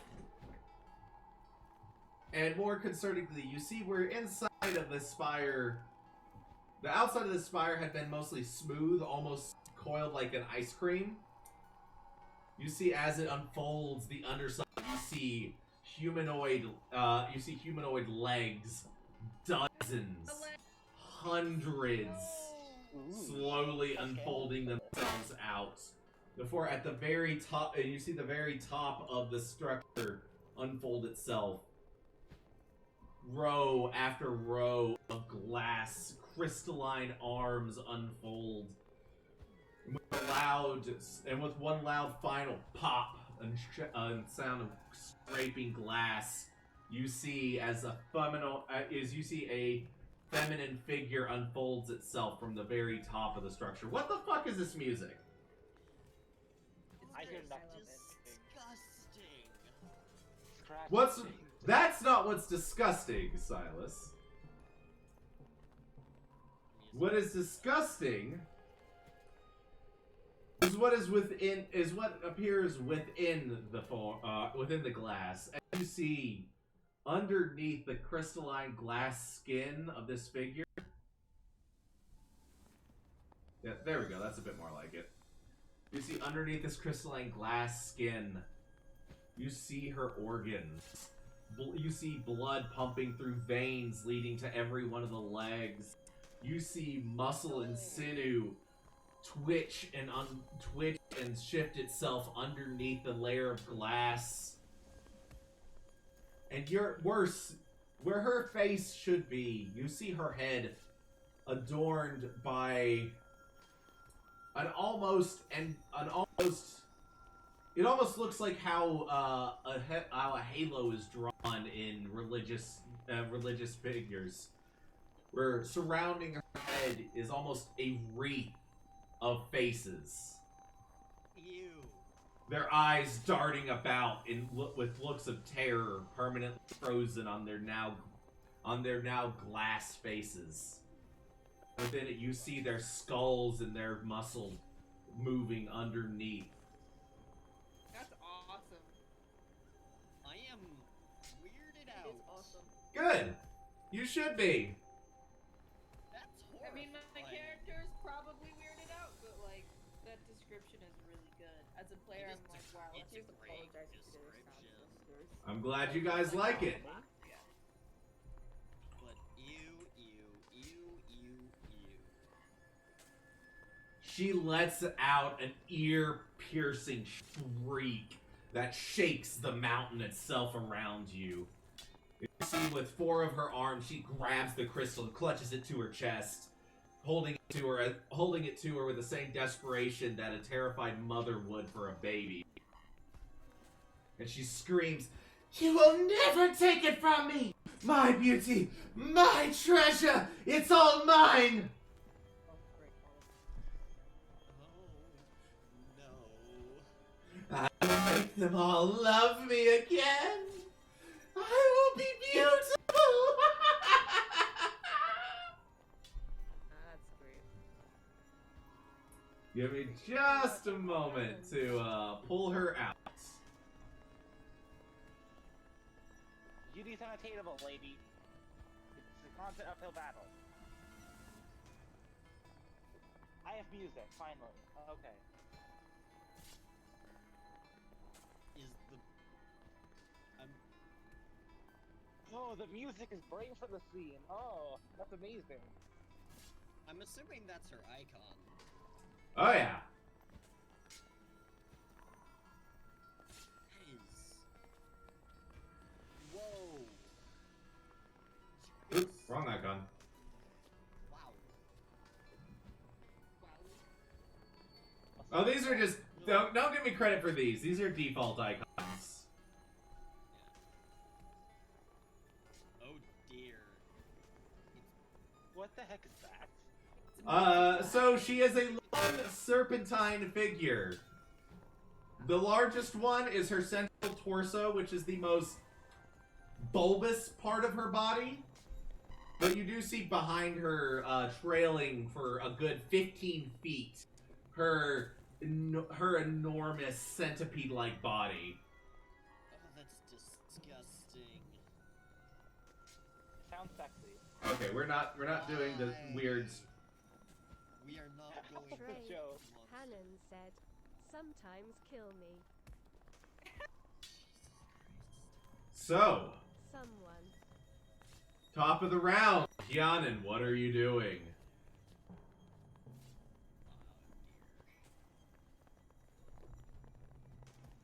Long Honestly, I bowed love her this legs. description. She got legs for days and arms. I don't think mobility is going to, like, trying to cut off her mobility is gonna work, to be honest. Give me just 1 second. I need to turn Sirenscape down a little. I mean, it would damage her. It's like, go for it.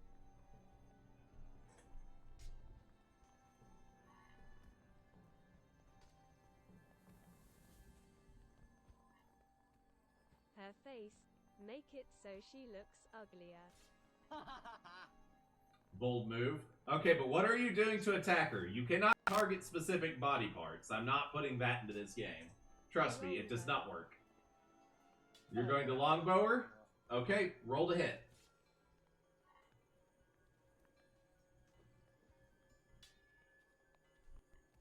Damage. No, you gotta roll to hit first.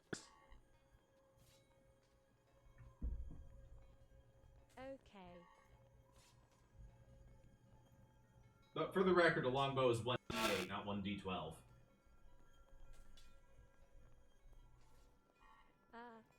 2.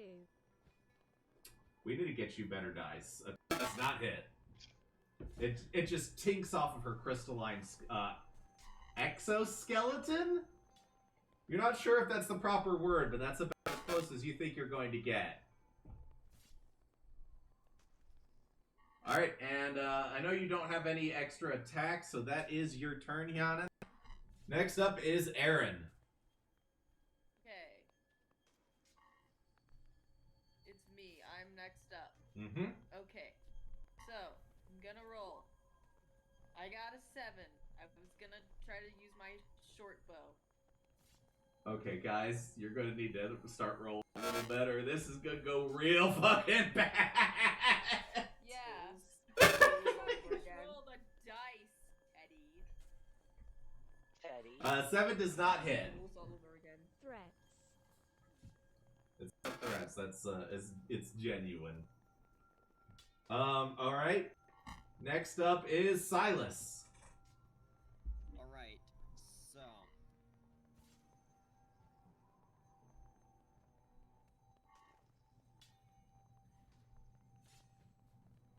Shoot, hang on.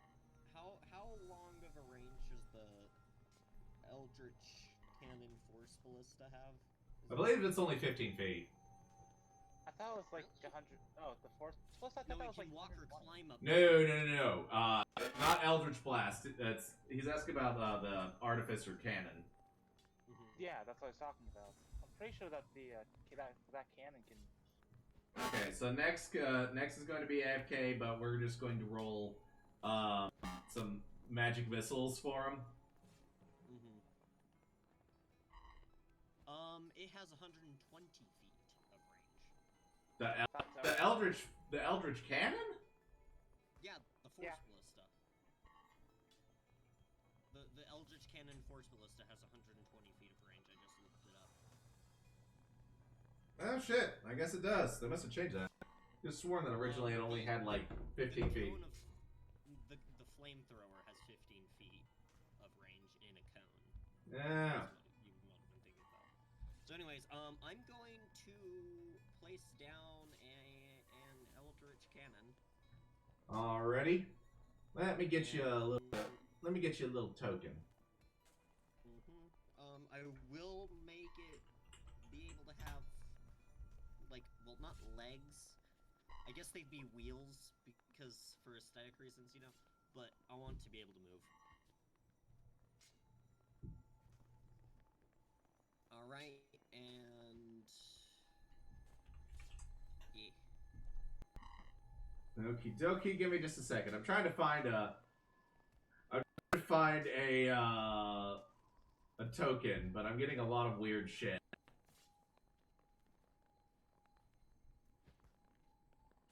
Okay, you want it to have legs? It got legs. Oh gosh. I see no legs. Is that a spider thing? Yes. It's a steambot. I don't see legs. I can. Guys, Huh. meet Larry. I can't see legs, honestly. Meet Alright. Larry. Anyway, so do I have to roll a save, or is that you have to make an attack roll? As a bonus action, I can cause the Eldritch Cannon to fire. It's a ranged spell attack inflicting 2d8 force damage and pushing the Okay, so you have to roll to hit. Yeah, so I'm rolling to hit that. But that's a bonus action, so first I'm going to shoot it again. Isn't summoning the thing an action? I thought it was a bonus Yeah, it is an action. Never mind then. Yeah, so summoning it's an action, but you fire it as a bonus action after it's been summoned. Yeah. Alrighty. Bonus action to shoot the cannon. Alrighty, you shoot the cannon. What'd you roll? 19. A 19. Okay, go ahead and roll damage and double it. Ooh. Guys, force does a lot of damage to it. So that's Good. 2d8. That's gonna be 4, and a 7. So that's 11, 22 in all then. Okay, 22 damage. Nice. Glad I gave this thing some What's chunky the health. for? I Alrighty. mean, it's the Glass Princess. Force damage does a lot to it, guys. It's almost. I mean, listen, it's in the name, and I'm glad you guys figured that out early. However, as you blast her, Silas, you all hear something ring out in your ears. It's strange. It's almost like her very essence is in the area. You hear it echo out as you hear words from her memories. It seems as you hear her say, "But mother, why won't they love me? Don't they think I'm beautiful?" Before the strange ethereal voices disappear once more, and she lets out another scream in your direction. This time less from rage and more from pain. As the music has fucking vanished into the ether, and I gotta fix it again. I did it, guys. The cannon is useful. You banished the music into the ether. Yeah, I do that a lot. Hannon said, "Yay." Alrighty. Well, that is Silas. Next up is Altair. Altair, what are you doing as the sole person in this party that can fly? Alright. And the rest of the party has decided not to go to the giant boss arena. I don't have. I don't want to go there either. You don't want to go there either? Nope. Are you just gonna hold an action then? And I cast magic missile. Yes, you. Alright, hold on. How the fuck would I Alright, Magic Missile is not like other spells. Magic Missile is an automatic hit. Alright. I believe at level 1, it is, what is it, 3d4? Plus 3? I think so. Yeah, so you basically shoot out 3 missiles, guaranteed to hit, and each one does 1d4 plus 1. So just do 3d4 and then add 3. Alright. Hold on a second. Now I need to measure something. 3, right? Oh no. Okay. Huh. Oh Yeah. no. Yeah, you guys are a good chunk of distance away from it. Oh no. Alright, so it's Did you 3d4 plus 1 Plus 3. plus 3. Oh, I'm very confused. Hold on. Just roll 3d4. Uh-huh. Okay. So that's 1 plus 2 plus 1, so it's 4 plus 3 from the spell, so that's 7 damage total. Since it is force damage, it is doubled to 14 damage.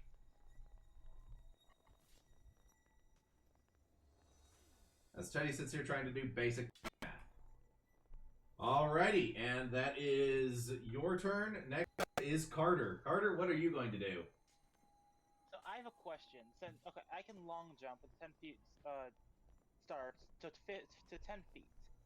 Would I be able to like jump from like right?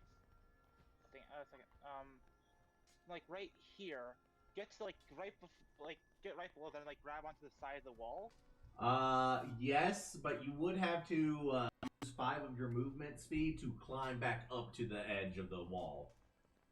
That's fine. Would that be a skill check?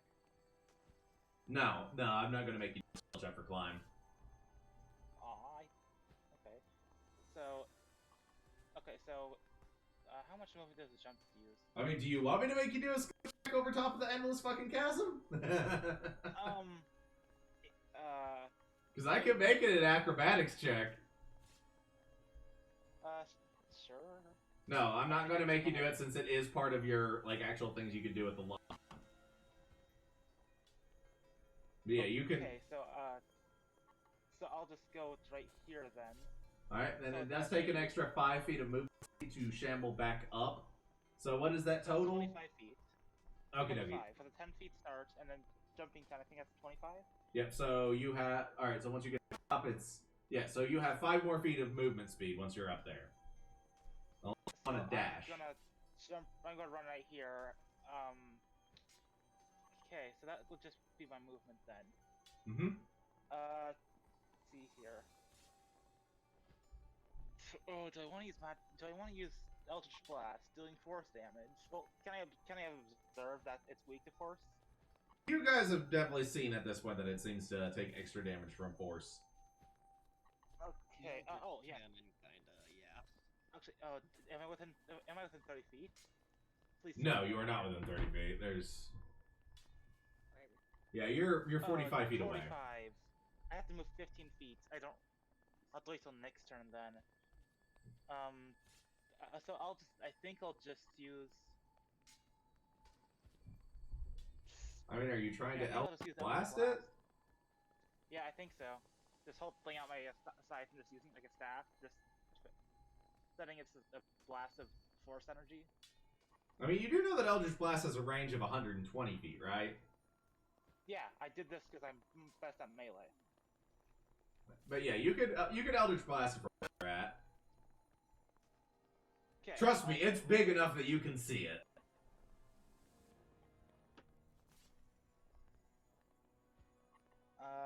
Nice. So that would be 24. 4 to hit? 24 to hit. 24 to hit? Definitely hits. Okay. Now, actually, I'll use D&D Beyond. Not D&D, roll 20s. So. Okay, come on! Again! That was a mistake. I rolled a 1 last time. I rolled this, it's a 1 again. So 2 damage. No. I just keep on, just hit my scythe, after just keep on fizzles of just energy, just hit it. God damn it. Wait, did I not put some in this freaking order? No, I did not, because Samoa never actually gave me a initiative. Well, Samoa's getting a 1 on initiative. Oh dang, I should have set up I thought should they had a 15. Nah, I don't remember what they said, and they didn't put it in chat. Oh, no, they did put it in chat. Never mind. Yeah. So, Samoa should have already gone then, but we'll fix that now.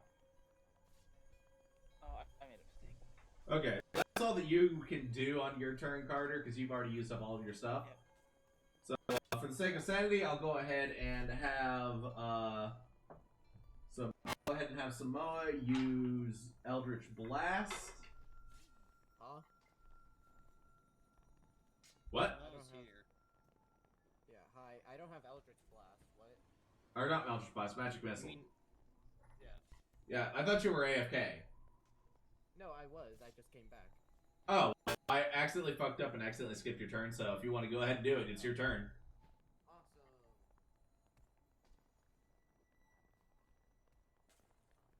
So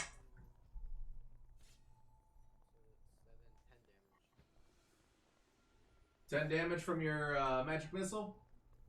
Yes. Alright, is that already doubled or no? That's not double. Okay, so 10 doubled to 20. So it takes you down to that. Okie dokie. She did not like that. I repeat, she did not like that. oh dear.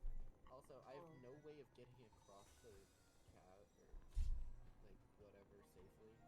Don't worry about that. Because it's her turn. And you see, you don't have to get across the cavern because you don't need to make it to the enemy. Because the enemy is going to make it to you. Because here's the fun thing. Here's the fun thing about having like 8,000 legs. Nyam. Speed is yes, isn't it? Her speed is fuck you. Oh, science a good Wait, love, do I by get the way. that's like no I don't. Okay, never mind. So, Carter, you're up first on her shit list because you're closest. She's immediately going to start swiping at you with her blast claws. That is a that's a 22 to hit. Can I use shield that? What does it bring me up by? Shield. I think shield only brings you up by 5. That would be to 20. That would What was not. the hit? That would still hit out of 22. So Oh, save your okay. spell slots. Yeah. Hard. Gonna take that, I guess, then. Alrighty. Let's really go over there and help you. Okie dokie. You take 6 slashing damage Okay. and 1 cold damage. So 7 total. And I need you to make a strength saving throw. Okay, would this be considered a skill check?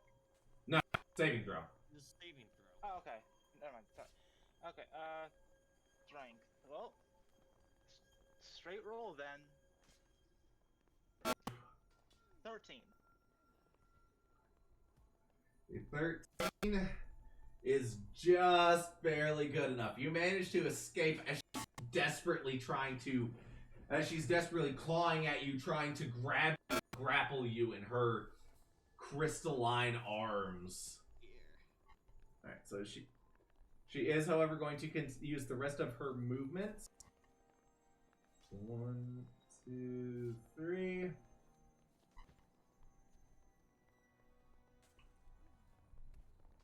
Twelve hit points left. I should be good.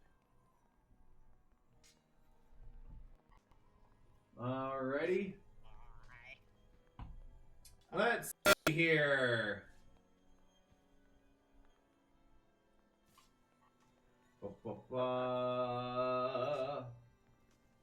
She'd get I get an opportunity attack when she leaves my range, right? She's in your range, I think. Yeah, but I thought that I just think that she was gonna jump across. Ah, cool, it works! As she is going to let out an ear-piercing scream. And I need... Let's see here. Let's see. It is going to be in a line, and the best that she can get in a single line, she's going to get Silas and Hyanin. I need both of you to roll Constitution saving throws. Oh, Okay. I already rolled one because I thought it was going to me. Hey, how Well- does a 20 do? 20 passes, and what did you roll, Hyanin? Trey. Hannon said 14. Alright, both of you pass, but your ears are ringing. That was not pleasant. You do take half damage, and you are not deafened. But each of you takes 3 thunder damage. Wow. Okay. Did it just shatter? What? She basically let out an ear-piercing... She basically has a sonic boom. Oh. It's like the warden. Something like that. There's so much She's pregnancy. the warden of the crystal. Something like that.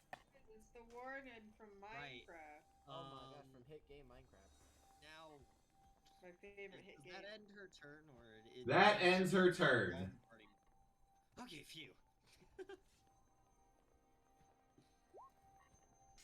Guys, I have an idea.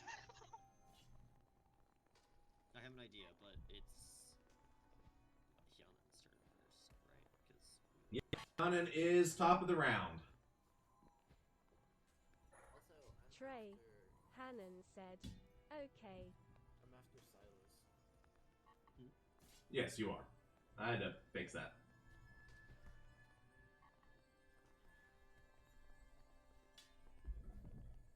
Longbow. Alrighty, roll to hit.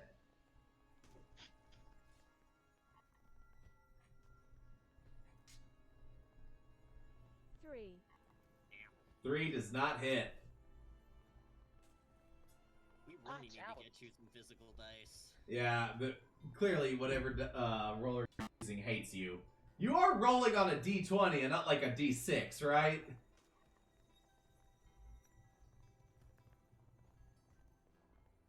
I'm using D20. Wow, whatever roll you have hates you. Okie dokie. Well, next up is Aaron. It has gotten closer. Much closer. Yay! Oh no! So much closer than I'd ever want to be. I don't like it.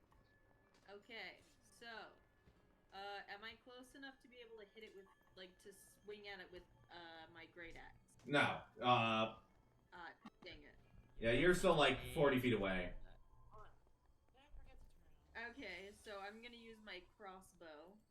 Yeah, 35. Yeah, we're about like 40, 35, 40. Alrighty, go ahead and roll to hit. Alright. 19 plus. Is there any pluses here or just. It should be plus your dexterity, but Do you have that proficiency with hits. it? Yeah, it hits. Okie dokie. Go ahead and roll damage. And that is. It's a heavy crossbow, right? It's a light crossbow. Oh, The damage is D6 1 then? D8. Oh, light, not hand. D8 Yeah, plus 2. yeah, light is a D8. Sorry, I'm thinking of a hand crossbow, which is D6. 1d8 plus 2. Wait. Okay, so it got 4 plus 2 is 6. 6 damage. Alrighty. Don't laugh at me for not being able to. No, I'm do not math. laughing at you. I'm laughing at what I get to do next round. Oh. Well, since that was Aaron's turn, Silas, what are you doing at your giggling? So, Oh. Catapult does 3d8 force damage. It does what now? It does 3d8 force damage. Okay! With that, and with that, combat is over. Alright, so You fucking wish. first I I'm do. going to cast Catapult. You need to make a Dex saving throw. Oh. That's a 5 pass? Nope. 13 was the one you had to beat. Anyways, now I get to roll 3d8 and then double it, everybody. Can you hurl me at it? Oh. Alright, that's 7, 8, 9. I think your pad you have it. 13 times 2, 26. Oof. And Silas, then did with you the hear bonus that? action, I'm going to make the cannon go off again. Cannon go pew pew. Go ahead and roll to hit. And that is going to be Nat 20. Oh my god. Turns out she's actually a divination wizard, and she's going to use one of her points to make that a nat 1. Yeah, go ahead and roll crit damage. So wait, is that like a crit hit? A nat 20? Yeah. Okay, so that's gonna, yeah, that's. So I did tell you how we do crits, right? Where it's max damage plus whatever you roll. Yeah. So that's gonna be 8 plus the 2d8. Well, actually, no, that's 2d8, so 16. Plus that and 29 times 2. So you just did 58 damage. Fuck. 58. Oh my god, yes! We are level 3 and he's doing like level 10 damage. So Oh, no. What can I say? 58 is not level 10 damage. Don't worry.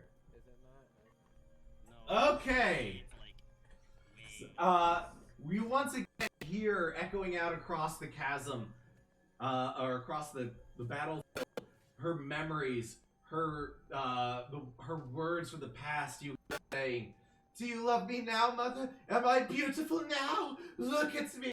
I'm beautiful like glass. I'm so pretty."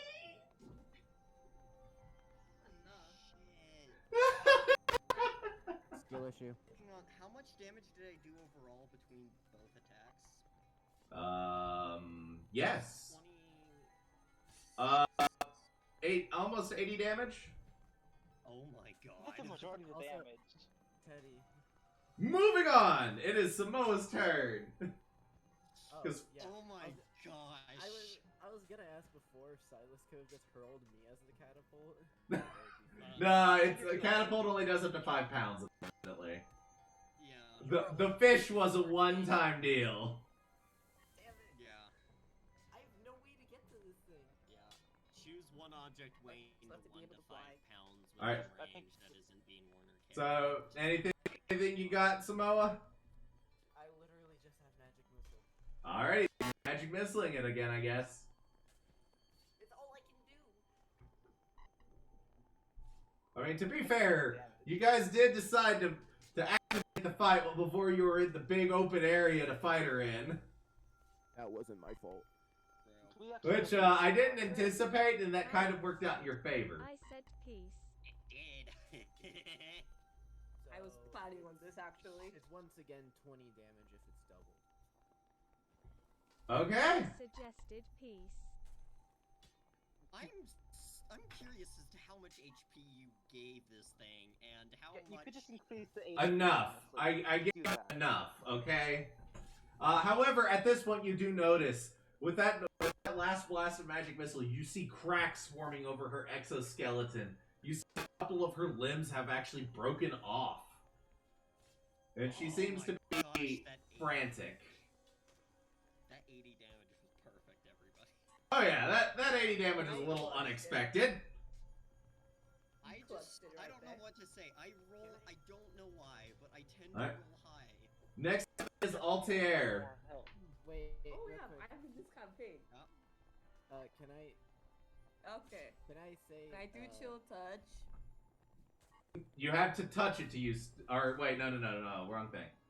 Chill touches range. Yeah, chill touch is Yeah. range. Sorry, I'm thinking of Weird. shocking grass for some reason. Okie dokie. Remind me, do I roll for chill touch? Or do you? Don't I I do it? think it's. Yeah. Hey, you gotta know your own spells. I don't know everything in the game. Yeah. What dice is that again? I don't know. I'm forgetting. What? Hold on. Force damage is my thing, and you're putting us up against this. Why was I scared? I'm probably getting too cocky. It's gonna Just go give him after more me, health. isn't it? Yes, because you made me mad now. Trey. Yeah, you. Alright, you have to. Why is there a spider next to me and Silas? Oh, that's the Eldritch Cannon. Alright, yeah, you roll to hit, and just like every other roll, it's a d20. Okay. Always a d20, unless it's damage. Does not hit. No, it does not hit. Damn it. Okay, like Guys, did you need to see get what I your sent dice. in the chat? Yeah, I'm starting to Which funny for my dice. Roll 20. You'd look more beautiful. Is this tragic? Alright, I will allow you to talk smack, however, you do not get free, vicious mockeries. No. However, as you have said, and I quote, you look more beautiful without that crap, as she's losing limbs. She screams and points directly at you, Samoa. It goes, shut up! I'm beautiful! Everyone will love me! The beauty Dear industry God. is chaotic. And you have drawn her ire. Good fucking luck. Next up is Carter. Oh, Okay, You took the direction off of me. Thank you. so I'm going to use my bonus action to cast Hexblade Spurt. Alright, she is like cursed. Yeah, I just get +2 and yeah. Okay, let's see. I also get 6 HP if I. Okay. Let's see, that was my. Let's see here, and. No, Altair, that did not work. I'm sorry. What do you think? Do you think I should cast Wrathful Smite, or should I just attack normally, y'all? You can smite. You have already used your bonus action. Oh, yeah, sorry, never mind. Okay, that was an action for some reason. I could just Armor of Agathis, but. You could, but she seems to be very easily distracted, and it seems that her focus has been taken off of you. Yeah. Okay, I think I'll just attack normally then. Alright, go ahead and roll to hit. Yeah. The next boss you guys fight's gonna heal force damage. No! That's my whole Okay, so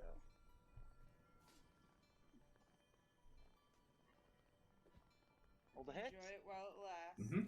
Enjoy your thing while it lasts. Yeah. So that is 15, unfortunately. 15 to hit. Yes.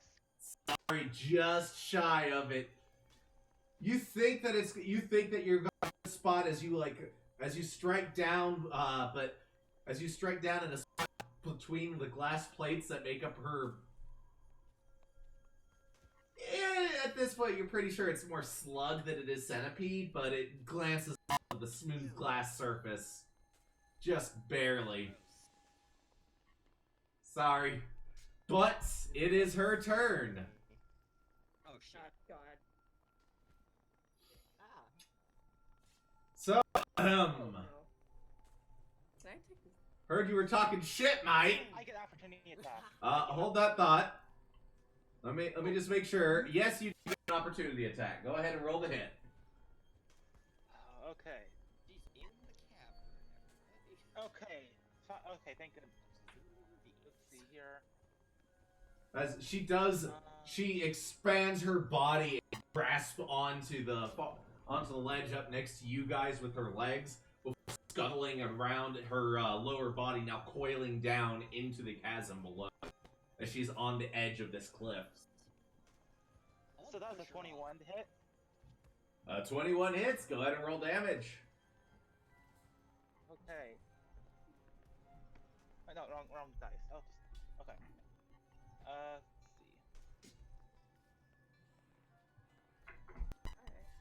Let's see. Okay, that is 8. 8 damage. Alrighty.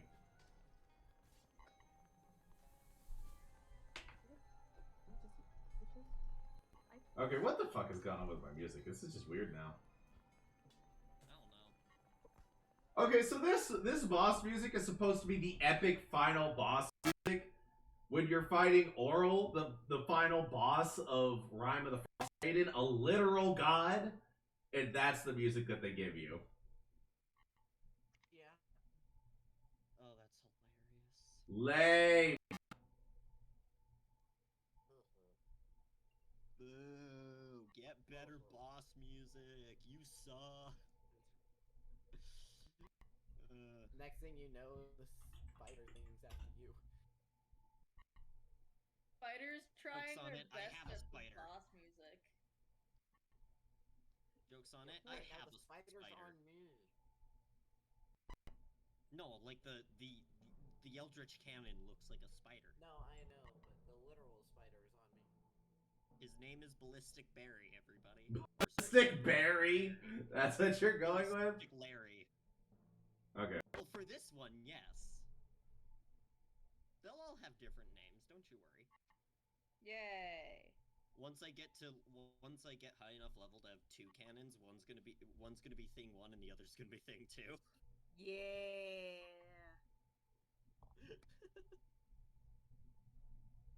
Is that copyrighted? I have no idea. Don't come for us, Dr. Seuss. Dr. Seuss is dead. Jeez.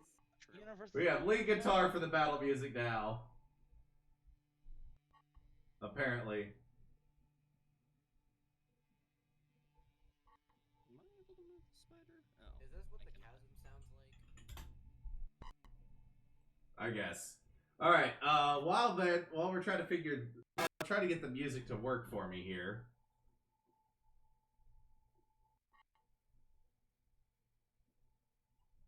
Oh, this might work.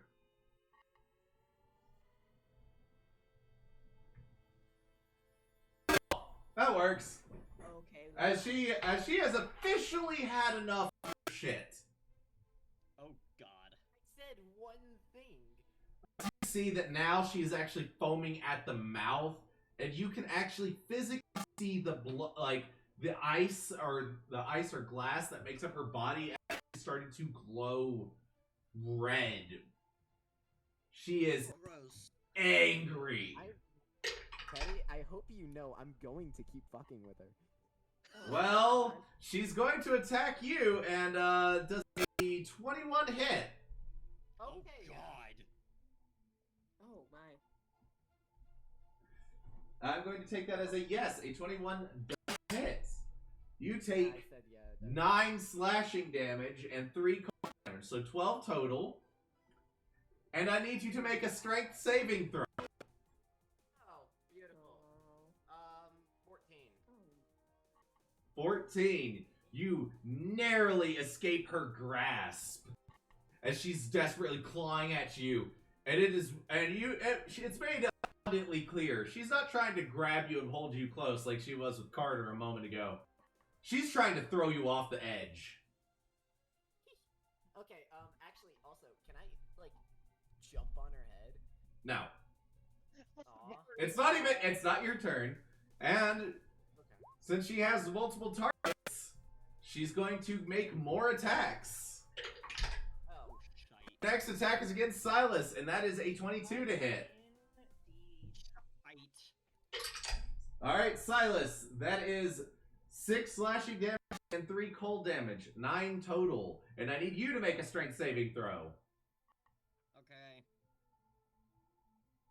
Does a 15 pass? 15 does pass. Because you're able to jump out of the way of her, or you're able to break out of her grasp, accidentally breaking one of her fingers off in the process. And we get to the mechanics of why this was supposed to be a very bad boss fight. You're in melee range, she gets an attack on you. Aaron, does a 14 hit? I check my armor class for that, right? Yes. My armor class is 16, so no. Alright, you barely managed to avoid her attack. As it's very clear that she has gotten desperate. And let me see if she gets her breath back. She does not. Alrighty, and next up is Yana. It is your turn.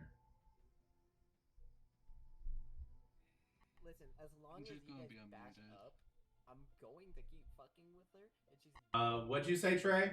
all over me. I'm just gonna be unmuted, okay? So I'm going to attack again with, but this time I am going to use a short sword. It Alrighty. doesn't do much. Let's go ahead and move you up to her. Go ahead and roll the hit. Yeah, do it now. 17. 17 hits. Go ahead and roll damage. Okay, let's see. Roll. And I get a 10. I got a Nice. 10 damage. Nice.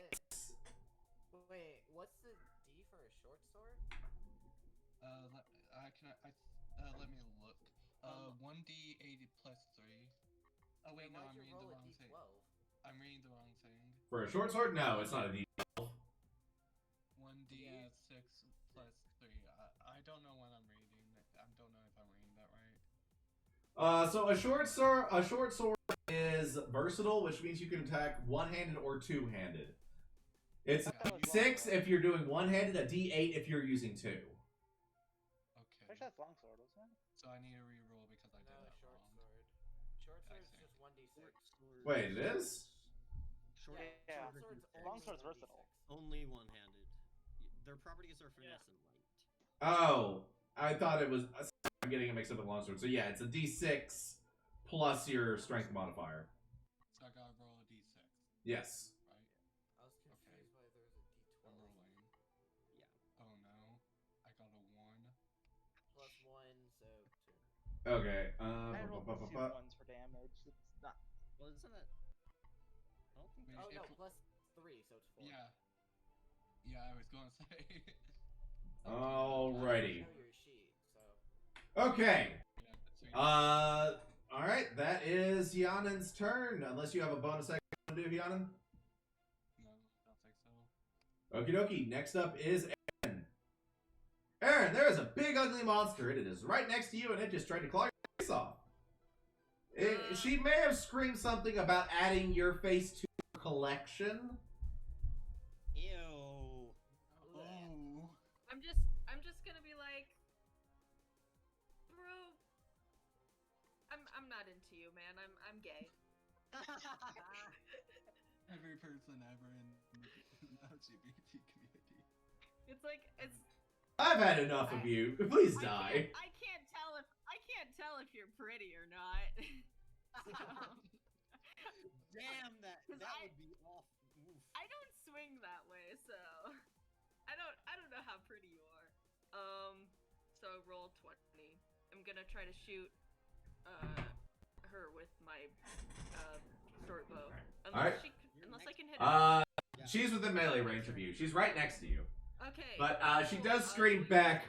All beauty belongs to me. It's all mine. I'll be the only beauty this world knows. I am perfectly dashing. Thank you very much. Oh, I'm just like, nah. Wait, wait. I'm getting into. Does this mean that she thinks that Aaron is fine looking? No, Eh. fuck the centipede. Moving on. What did you roll to hit? Oh, what did I roll to hit? Yes.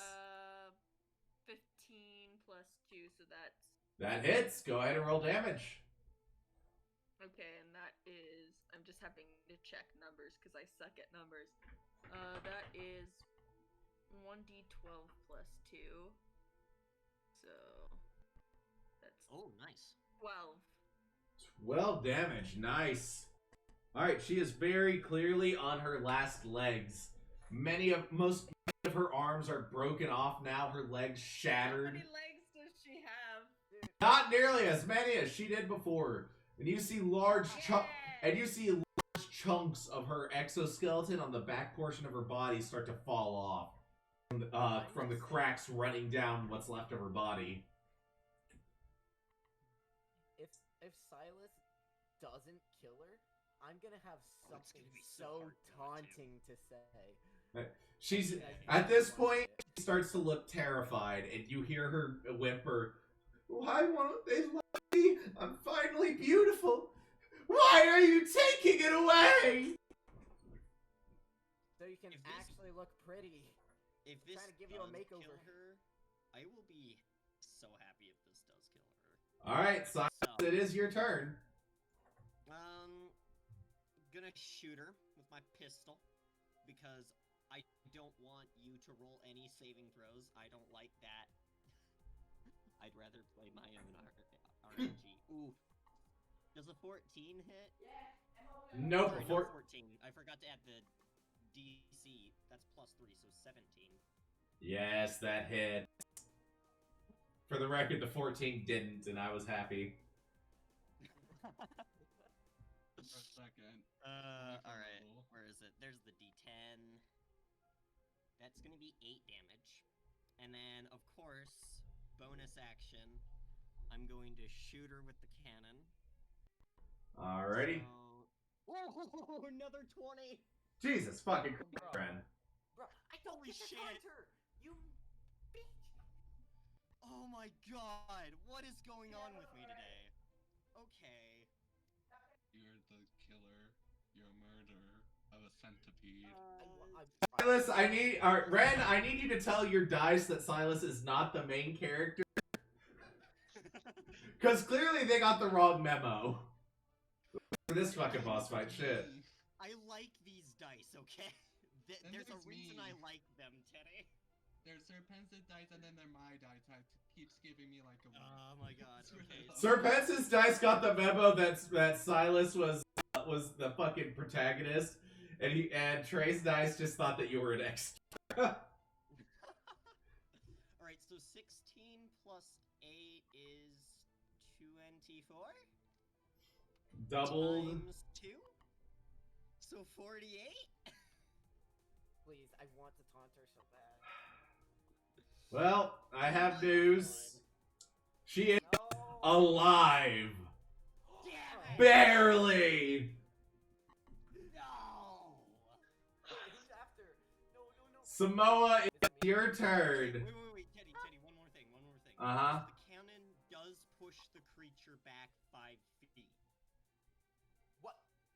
Okay, here's the thing. You guys don't get opportunity attacks because you don't have opportunity attacks on forced movement. That is actually part of the D&D rules. I could have sworn it says,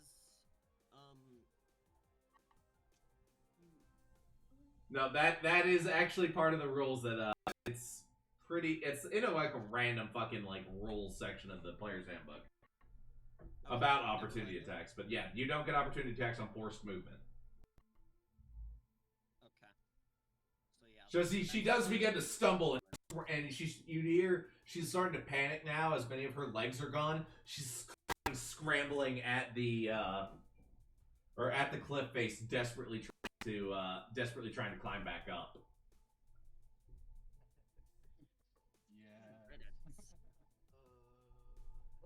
All right, and it's Samoa's turn. Okay. So I'm gonna say, gosh, time to give you the makeover you've wished for, and I'm gonna do two weapon fighting. So I'm gonna attack twice with my scimitars. Alrighty, go ahead and roll the hit. Go ahead and roll both of the hits. Don't you only get your proficiency bonus to the first roll and the second? Yeah, you only get proficiency bonus on the first attack with 2 weapon fighting. Yeah, so I got 2 15s. So, and since you have a positive modifier, even if you don't get the proficiency bonus, both of those still hit. Hey! Jolin, though flushed tired, said, Caribbean household, so I'm a mute. And then 7 damage, so 12. Alright, so 12 total? Yeah. Alrighty. She is still alive!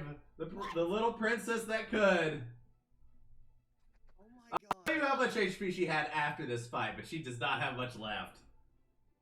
You should have made it a climactic ending. Quick thing, I would just like to say, I intended Silas to be a support character. You fucking failed! Yeah. Altair, it is your turn. Cannoneer. I know Em said that he is TTS. Mm-hmm. It's the Borb's turn. Will the Borb kill it? I have faith in the Borb. The Vorb. Borb! Done. The Borb can finish off Why the are y'all boss saying again. Borb? It's cocky. The boar. Crazy how cocky I'm. Finish the boss off again. Just like the pirate. Go Octair. Oh yeah, go the Octair. pirate. No, Okay, Teddy, hold that on, first man. What attack was you my- did took I need majority of to my health. measure. Yeah, she's not a fucking easy fight.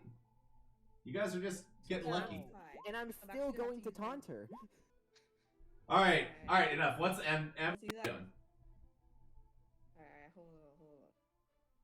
Is Ray of Frost gonna do actually any shit? Is what? Ray of Frost. Against the ice monster? Probably not. I will let you be smart enough to figure that out. That is fine. Okay. You can just run up and hit her. True. Yeah, I could just use the battle axe. Decent hits. Because you do like to hit things, I've noticed. Yes. It's been a while Hitting though. I've been things trying is to be a life, bit bro. less reckless about it. Yeah. Try to have some character growth. Oh, don't worry. You'll have your character growth. It's just a bit early right now for it. Don't worry. I have plans Alright. for you. Really? Oh, yes. That's not good. I have plans for all of you. Can I just Okay, say, I'm this just music is gonna absolutely fire. Run up. Right? Yep, this is great. I love this music. Anyways, Can't can hear I just music. go run up and hit him with the axe? Alrighty, roll to hit. Do it. Do it. Okay. Do it. Do it. Do it. If this wasn't what I normally axe. Okay, 23. 23 definitely hit. Go ahead and roll that damage. That's big. Wait, was that a nat 20 plus 3? No, I was 18 plus. Oh, okay. Because I'm. there's a little bit- Because you're worth it. Maybelline, because you're worth it. Alright, no, that's not it. Is that L'Oreal? I don't know. Okay, fucking hell, it's 7. Hashtag not sponsored. 7 damage. Please Yeah. have that kill it. Alrighty, she lives another day. Oh my gosh, how much HP does she have? You said she was really low. I thought that was like under 10. Compared to her max HP, it is very, very fucking low, okay? Oh. What is her max HP? Well, okay, do you want to know how much damage you've done total so far, guys? Yeah, sure. 300. What? Over 300 damage? Yes! You realize, Ren, you realize you've done like 40% of that. Yes! Drew, I'm feeling like this is like... Wow. It's still a lot. Alrighty. But next up is... Oh, it is L'Oreal. Next up is, Carter. Okay, so Carter. can I run up and jump on her back? Yes, you can! I will, however, require an acrobatics check. Okay.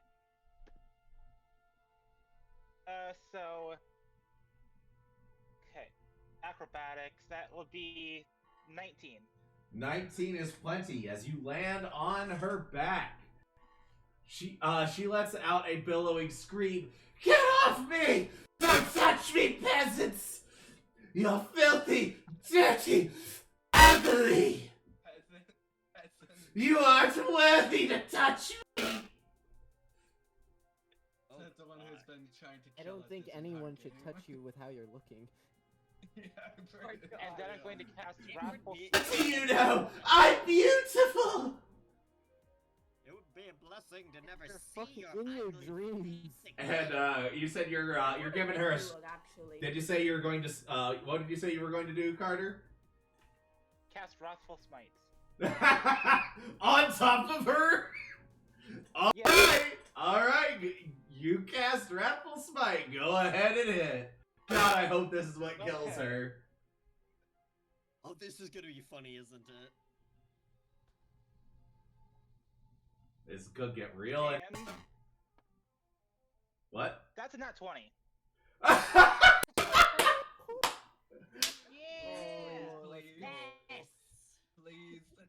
Please. Okay, so Max, let's see. That would be 1d6 psychic.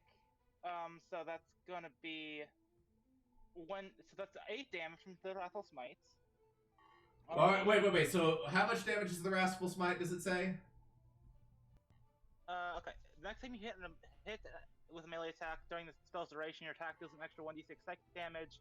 I get +2 to damage rolls from. Okay, so the Wrathful Smite, since you crit, you get the full damage plus an additional dice roll on top of it. So, I was calculating the normal damage and then doing the. yeah, +6. So you said it was 8, or how much psychic damage did you do when you rolled?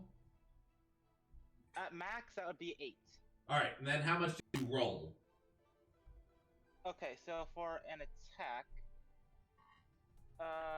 let's see, that would be for the slice. So that would be 15 damage from the slice. So that's 15 plus 8 is 23, right? Well, you're still cutting yourself short here. How much damage did you roll on the smite? Like this, you had to roll. Yeah, I'm going to do that in a second. I was first calculating the. Okay. Okay. All right, you're at 23 That is, plus 1d6. so do I add any modifiers to the second roll, or? No. Okay, so that's 4 for the smite. That's +4. For the smite, yes. So that's 29 damage total. 29. She had And I 20. have to roll for the Huh? and I have to roll for the slice damage too. Don't bother. You've already surpassed her remaining health. She had a whopping 325 health. Really? Bro. And with your final strike, Carter, as you plant yourself on her back with your scythe, you reel back, your weapon glowing with your smite, and with one clean slice, you sever her head from the rest of her body, and it flies up into the air, lands directly in front. and lands directly in front of Samoa and Arid and shatters into a million pieces. Well then, Oh, that's awesome. that's a way to go. That's a way to go. And with the last remaining bit of your turn before she completely falls into the abyss below, you run along the now decapitated body as it falls into the chasm below. With one last diving leap, you grab onto the ledge next to your party and pull yourself up. Well, That was amazing. that took That forever. was beautiful. That took Yo, that was forever. badass. And I'm nearly at So max health long, again. I'm at 8. motherfucker. It took so I'm at long to 18 health recover. again. So 320. How much damage did I do overall? What the hell? A lot. I don't know who did what damage, but you did a fuck ton of damage.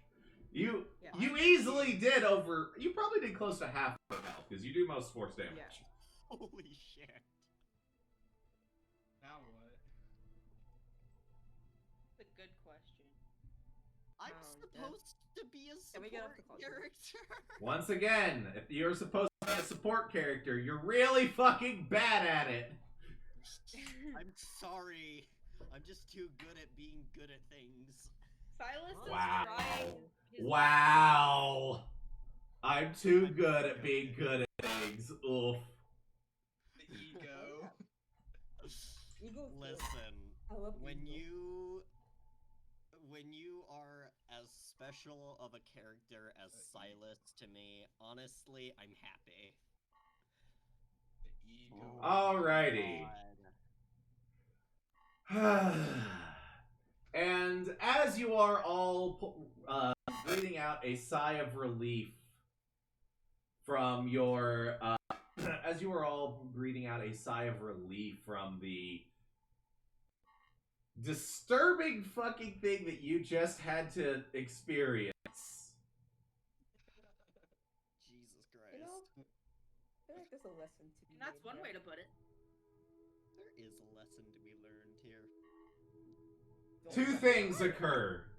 Two things begin to float near you. One is a pink crystal floats up from the chasm Shiny. below, and returns to where it was hovering in the center of the large magic circle drawn in the northernmost part of the castle. Where the fuck did my music go? Hello? Hello? Hello. Hello. Hello? We got There to it goes. kill a demonic death machine. Alright. The second Demon. The second is that the pieces of her head that shattered on the ground near you begin to release a steam? Gas? Oh no. Sparks of lightning erupt from the skull as a swirling cloud of what you can only assume to be sheer malice forms, and you just hear the princess, her voice return, screaming, ranting, "I'm beautiful! This can't happen to me! I was finally beautiful! I was going to make them all love me!" And you see, Flip her off. she does not seem to notice as you flip her off. Oh. As you see a spiraling, almost like a double helix of DNA of rings swirling around her as she's been reduced to this dark, phantasmal cloud. She's shiny. Oh, gross. Oh no. Beyond speaks up. It would probably do you all best if you looked away for a moment. Please. Oh, I no. could Brooke's have about to do We Brooke beg of things. you. Guys, Beyond's gonna do the thing again. Beyond, we I beg could- of you. I'm just gonna sit there and stare. As Beyond flies out from your pack, Silas, high above you, So build experience. above the princess, and Beyond being the only thing that she seems to actually notice as her head snaps up to look at Beyond, now hovering a few feet above her. She goes, "No, no, no, no, no, no, no, not you, not you!" As as once again the words within beyond unravel and fly off the page, forming black tendrils that wrap around her, around the spirit's neck, her face, and her arms. She scrambles and flees, screaming, "No, no, no, no, no, no, no, no, no! Not you! Anything but the book! No!" As she is dragged into Beyond, who close snap on her with a loud snap. Oh dear God! A ripple of. It almost feels like something broke in the air around you as a ripple of some energy flies out across you. The snow around you begins to float up. For Beyond begins to slowly descend, and he says, and as he makes it back to the ground, he just says, "Foolish girl, you never should have made that pact." What? Of course it was Beyond. Well, Excuse? you made a deal with the spirit of sacrifice. You knew this. We know nothing of Yes, such. but- Okay, let's be fair. It probably did us a service there. I'm gonna say that was badass. I disagree. Beyond. Yes. Fine.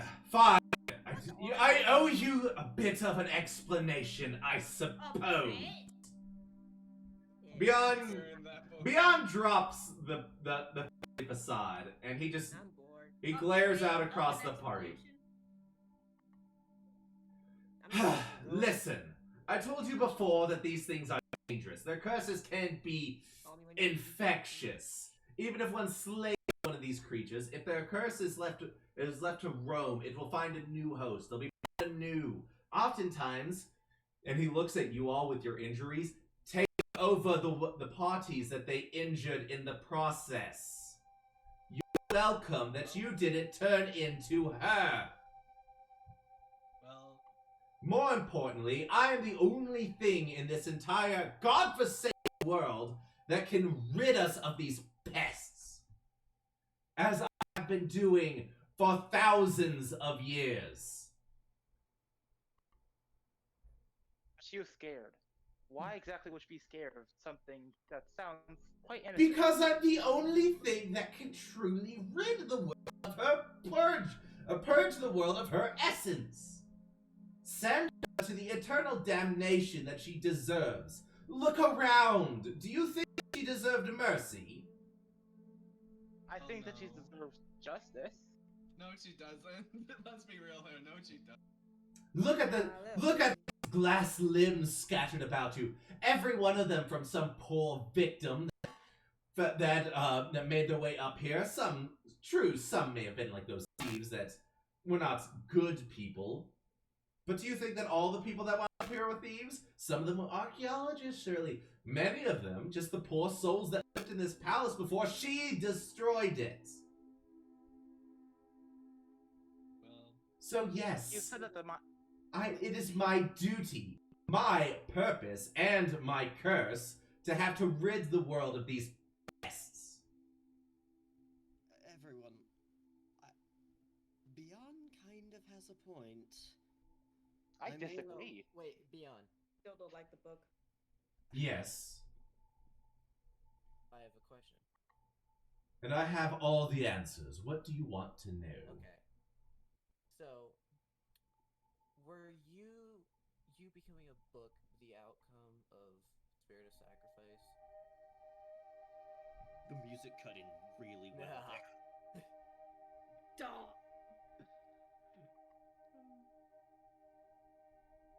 and now we wait for Ethan. No. Yes. Oh. I was once a man, just like all of you. Well, you know what I mean. I was once a man, and yes, I did make a pact with the spirit of sacrifice. It's essentially, I'm its janitor, doomed to be bound to this world eternally, stuck in the form of this cursed book until I can truly purge the world of all of its tainted, warped wishes that were brought on by greedy mortals begging the spirit of sacrifice for things that they ought not to have. So yes, I was once a man. Congratulations, you figured out what took most people years to figure out. There's no. Well, considering everyone, please, considering what we literally just killed, and considering Beyond seems to be, well, holds seemingly untold power. I don't know about you, but I'm inclined to believe him. I mean, I read anything but that creature we just killed. Exactly. I have untold, limitless power, magics that you could possibly fathom. Yet part of my curse is I'm not allowed to use them myself. The only thing I'm allowed to exert my will on are the dregs and the remains of these curses that plague our land.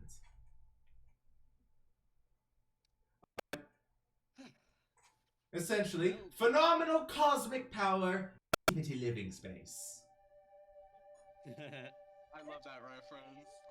I love that reference. I had to make that reference. Silas, just after a little bit of thinking, smiles and just says, well, I'm with you.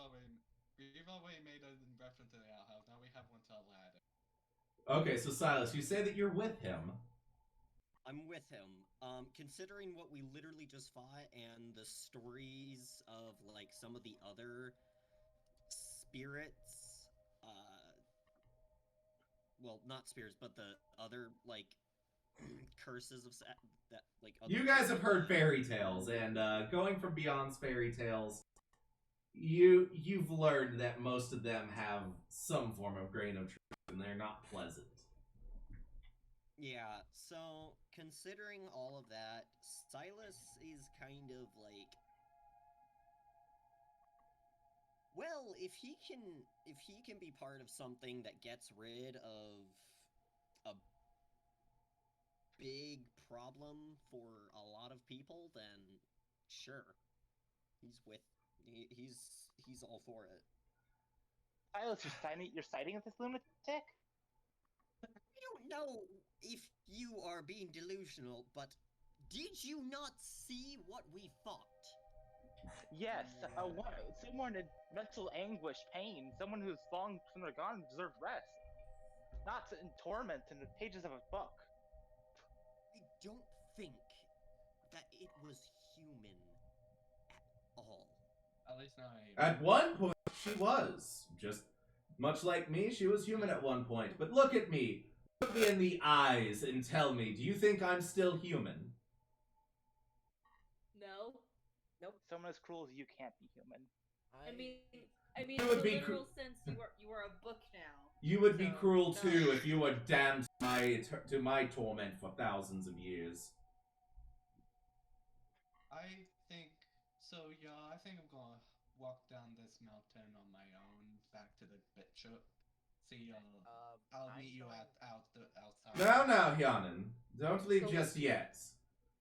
You all have a crystal to go gather, do you not?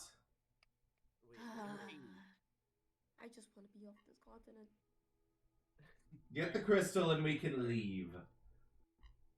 Okay. I believe this conversation would do you all much better if we had it someplace warm. That'd be great. Yeah. Alright. Crystal time. Crystal time! Alright. Did I get it? Yeah, it's easy enough for Altair to make it over to the crystal.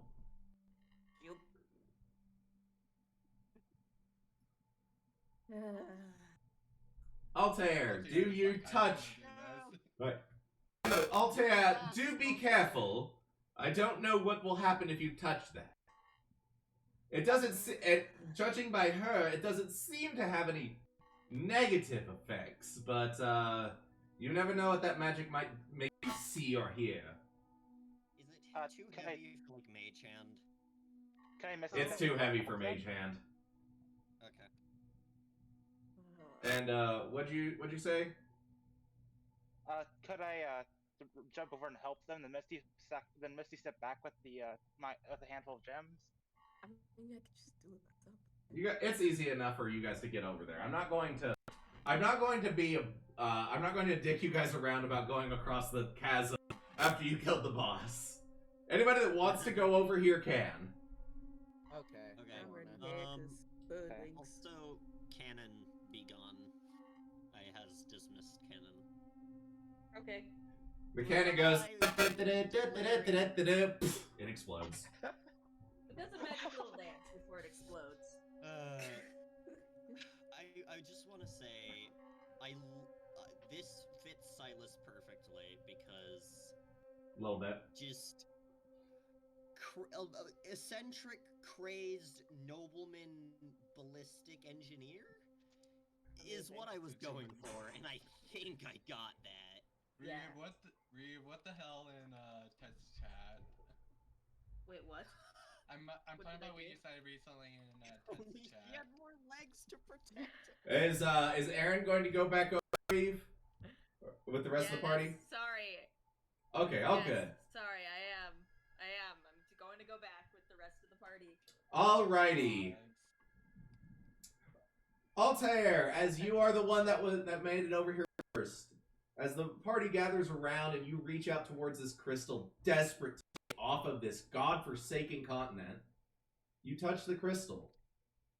And then for all of you, there is a blinding pinkish orange flash. And then Yikes. white. Great. Altair, we will start with you.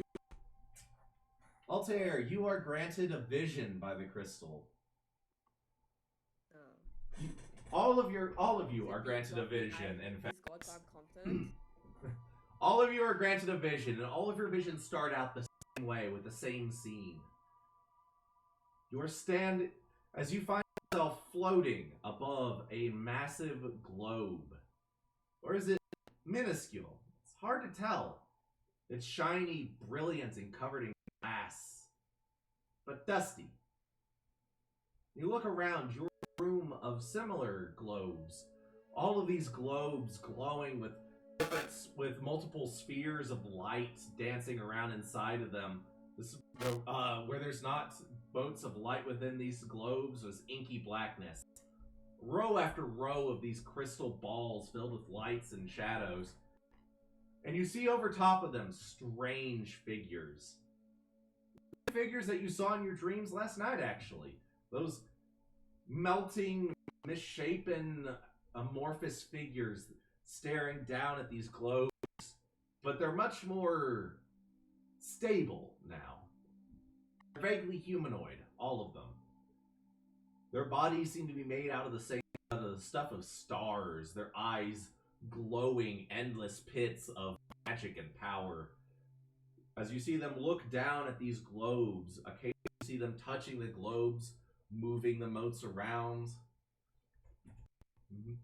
Perhaps meddling, perhaps stirring them towards a particular goal.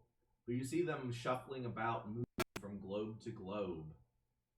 But none of them ever come towards yours. Your globe that you're standing above is dusty, old. The motes of light within it flickering and weak. Oh my god! They're the gods. Oh my god! Until there is a sudden flash of pink within it. The last thing that you see before this particular vision fades is that first one of these massive stellar beings turns its head and looks at your globe with a quizzical eye. And then the vision changes to each of you gets your own unique vision after this. Altair, you are a bed. Yeah, You are soaring across the sky. And no, not near Krokra. You are a literal bird. Soaring across the sky. You are looking down at an endless expanse of lush green fields. And brilliant lush green fields, emerald forest. Brilliant cities abound as you circle around the snow-capped mountaintops of the highest peak of this land. Snow-capped mountaintops that look familiar. And you see something at the very highest as you circle around. The very highest peak. You see a ceremony taking place. A ritual of some sort. As you see gathered around some incredibly complicated magical runes drawn on the ground. You see humans gathered around. The center of the circle is one of them holding a very familiar, very, very important feather from your backstory. Oh my god. You don't understand what the chanting is, but at the end of the ritual, the ritual ends shortly after you approach, as he lifts up the feather, and you see feathers begin to grow down the human's arms, and wings begin to erupt out of his back. And these changes occur on his followers as well. As you look out across the lands that were previously brilliant forest and fields, beginning to rapidly be swallowed by an ongoing tsunami of water. And then your vision changes once more to the modern day. As you are now formless, wandering through, as you see in a small locked box, amongst a trove of other treasures, in the bowels of a ship, old, worn, nearly blackened wood of the ship's hull, you see the feather locked within this box, awaiting to be found once more. Yeah. Hey, we're going out to get dinner. I can wait like 10 minutes if you want to finish it. Okay. I'll be done in just a few minutes. Okay, we're going to go ahead and rush through the rest of these a little bit more. That is the end of your vision there. Alright, next up. Silas. Oh dear. You are similarly given a vision of the past, but not nearly so ancient. As you see the familiar figure of your grandfather, albeit significantly less gray in his hair. You see your grandfather and a few figures that you recognize from his story, old friends, an adventuring crew that your grandfather was once a part of. You remember your grandfather doesn't speak, never wants to speak of how he lost his eye. But as you see him standing, with his friends around him, bleeding, bruised and broken and unconscious, as he stands before some enormous monster, the likes of which you've never seen, you see two things of note. One, you see a familiar book sticking out of the pouch, or you see a familiar book fly from the pouch of one of his companions and float out of your grandfather's face. No. You don't see what the page is, but you see your grandfather reading a page out of Beyond. Beyond slams shut and drops to the ground. The next thing you see is your grandfather plucks his own eye from the socket and uses it as some sort of component to unleash a horrific spell in a last-ditch effort against the creature that is bearing down on him and his friends. A spell that sends out energy lashing across the creature before it is turned to stone. Your grandfather drops to his knees, panting. The eye in his hand turns to dust as he pulls out of the empty socket. And your vision ends.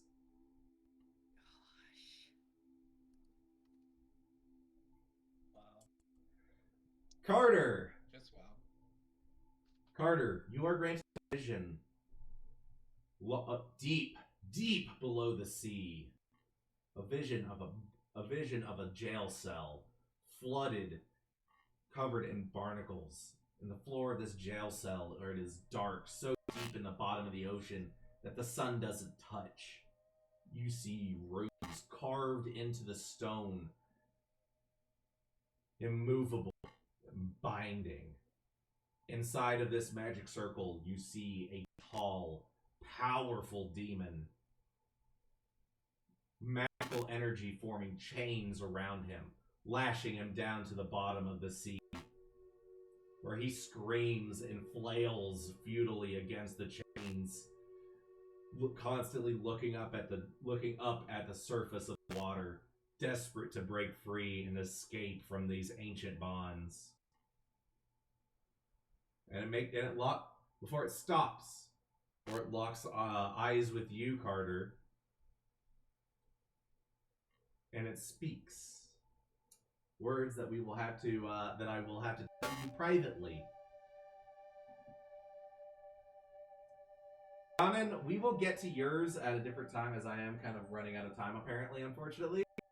And we need to have a little bit more of a discussion about your character. Yeah, okay, let me know when you're up for that. I can do it. I'm free whenever. Yep.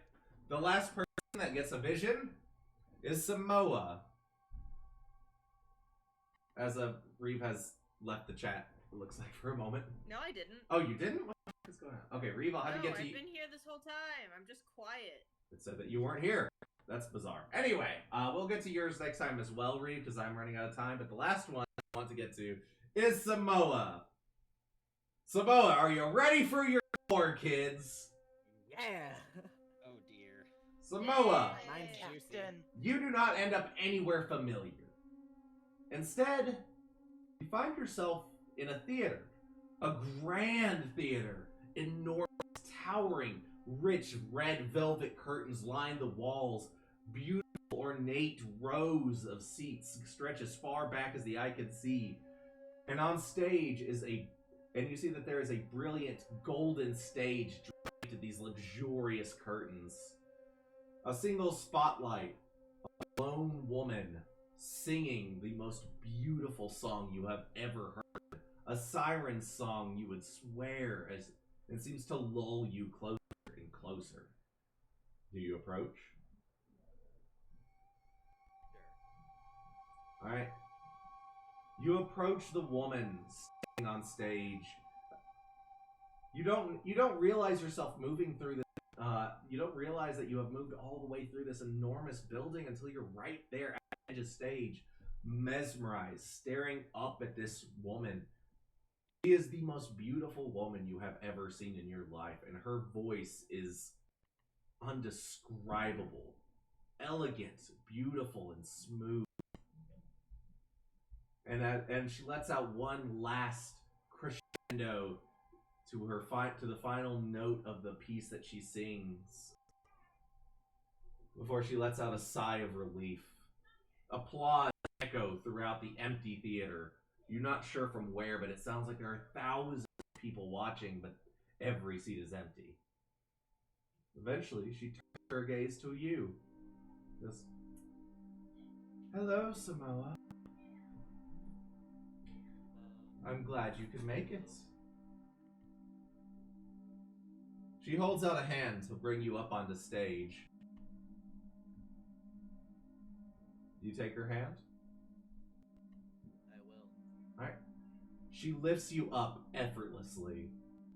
Her moves elegant and smooth despite how much you weigh.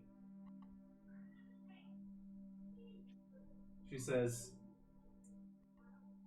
"I need your help, and I'm willing to give you something for it." What do you need? Well, two things. One, I need someone to help the book.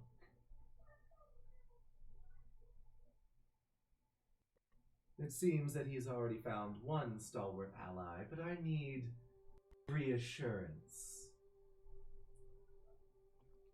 You don't have to trust him, but I do need you to help him. What he's doing is good and is helping. I'll be done in just a second. I'm so sorry. Don't worry. Take your time. Are you stealing my Switch again? Because I want to port my data to the thing. He's cute, isn't he? But she says, "The second, I want you to kill me." Wait, really? Yes. I've been around too long. As with all things that have been around too long, I need to be put to rest. I've been trapped here for eons, it feels like. Time doesn't move as way it should. I want to be free. Free from this and free from that man. You're just like Beyond, huh? In more ways than you will ever know.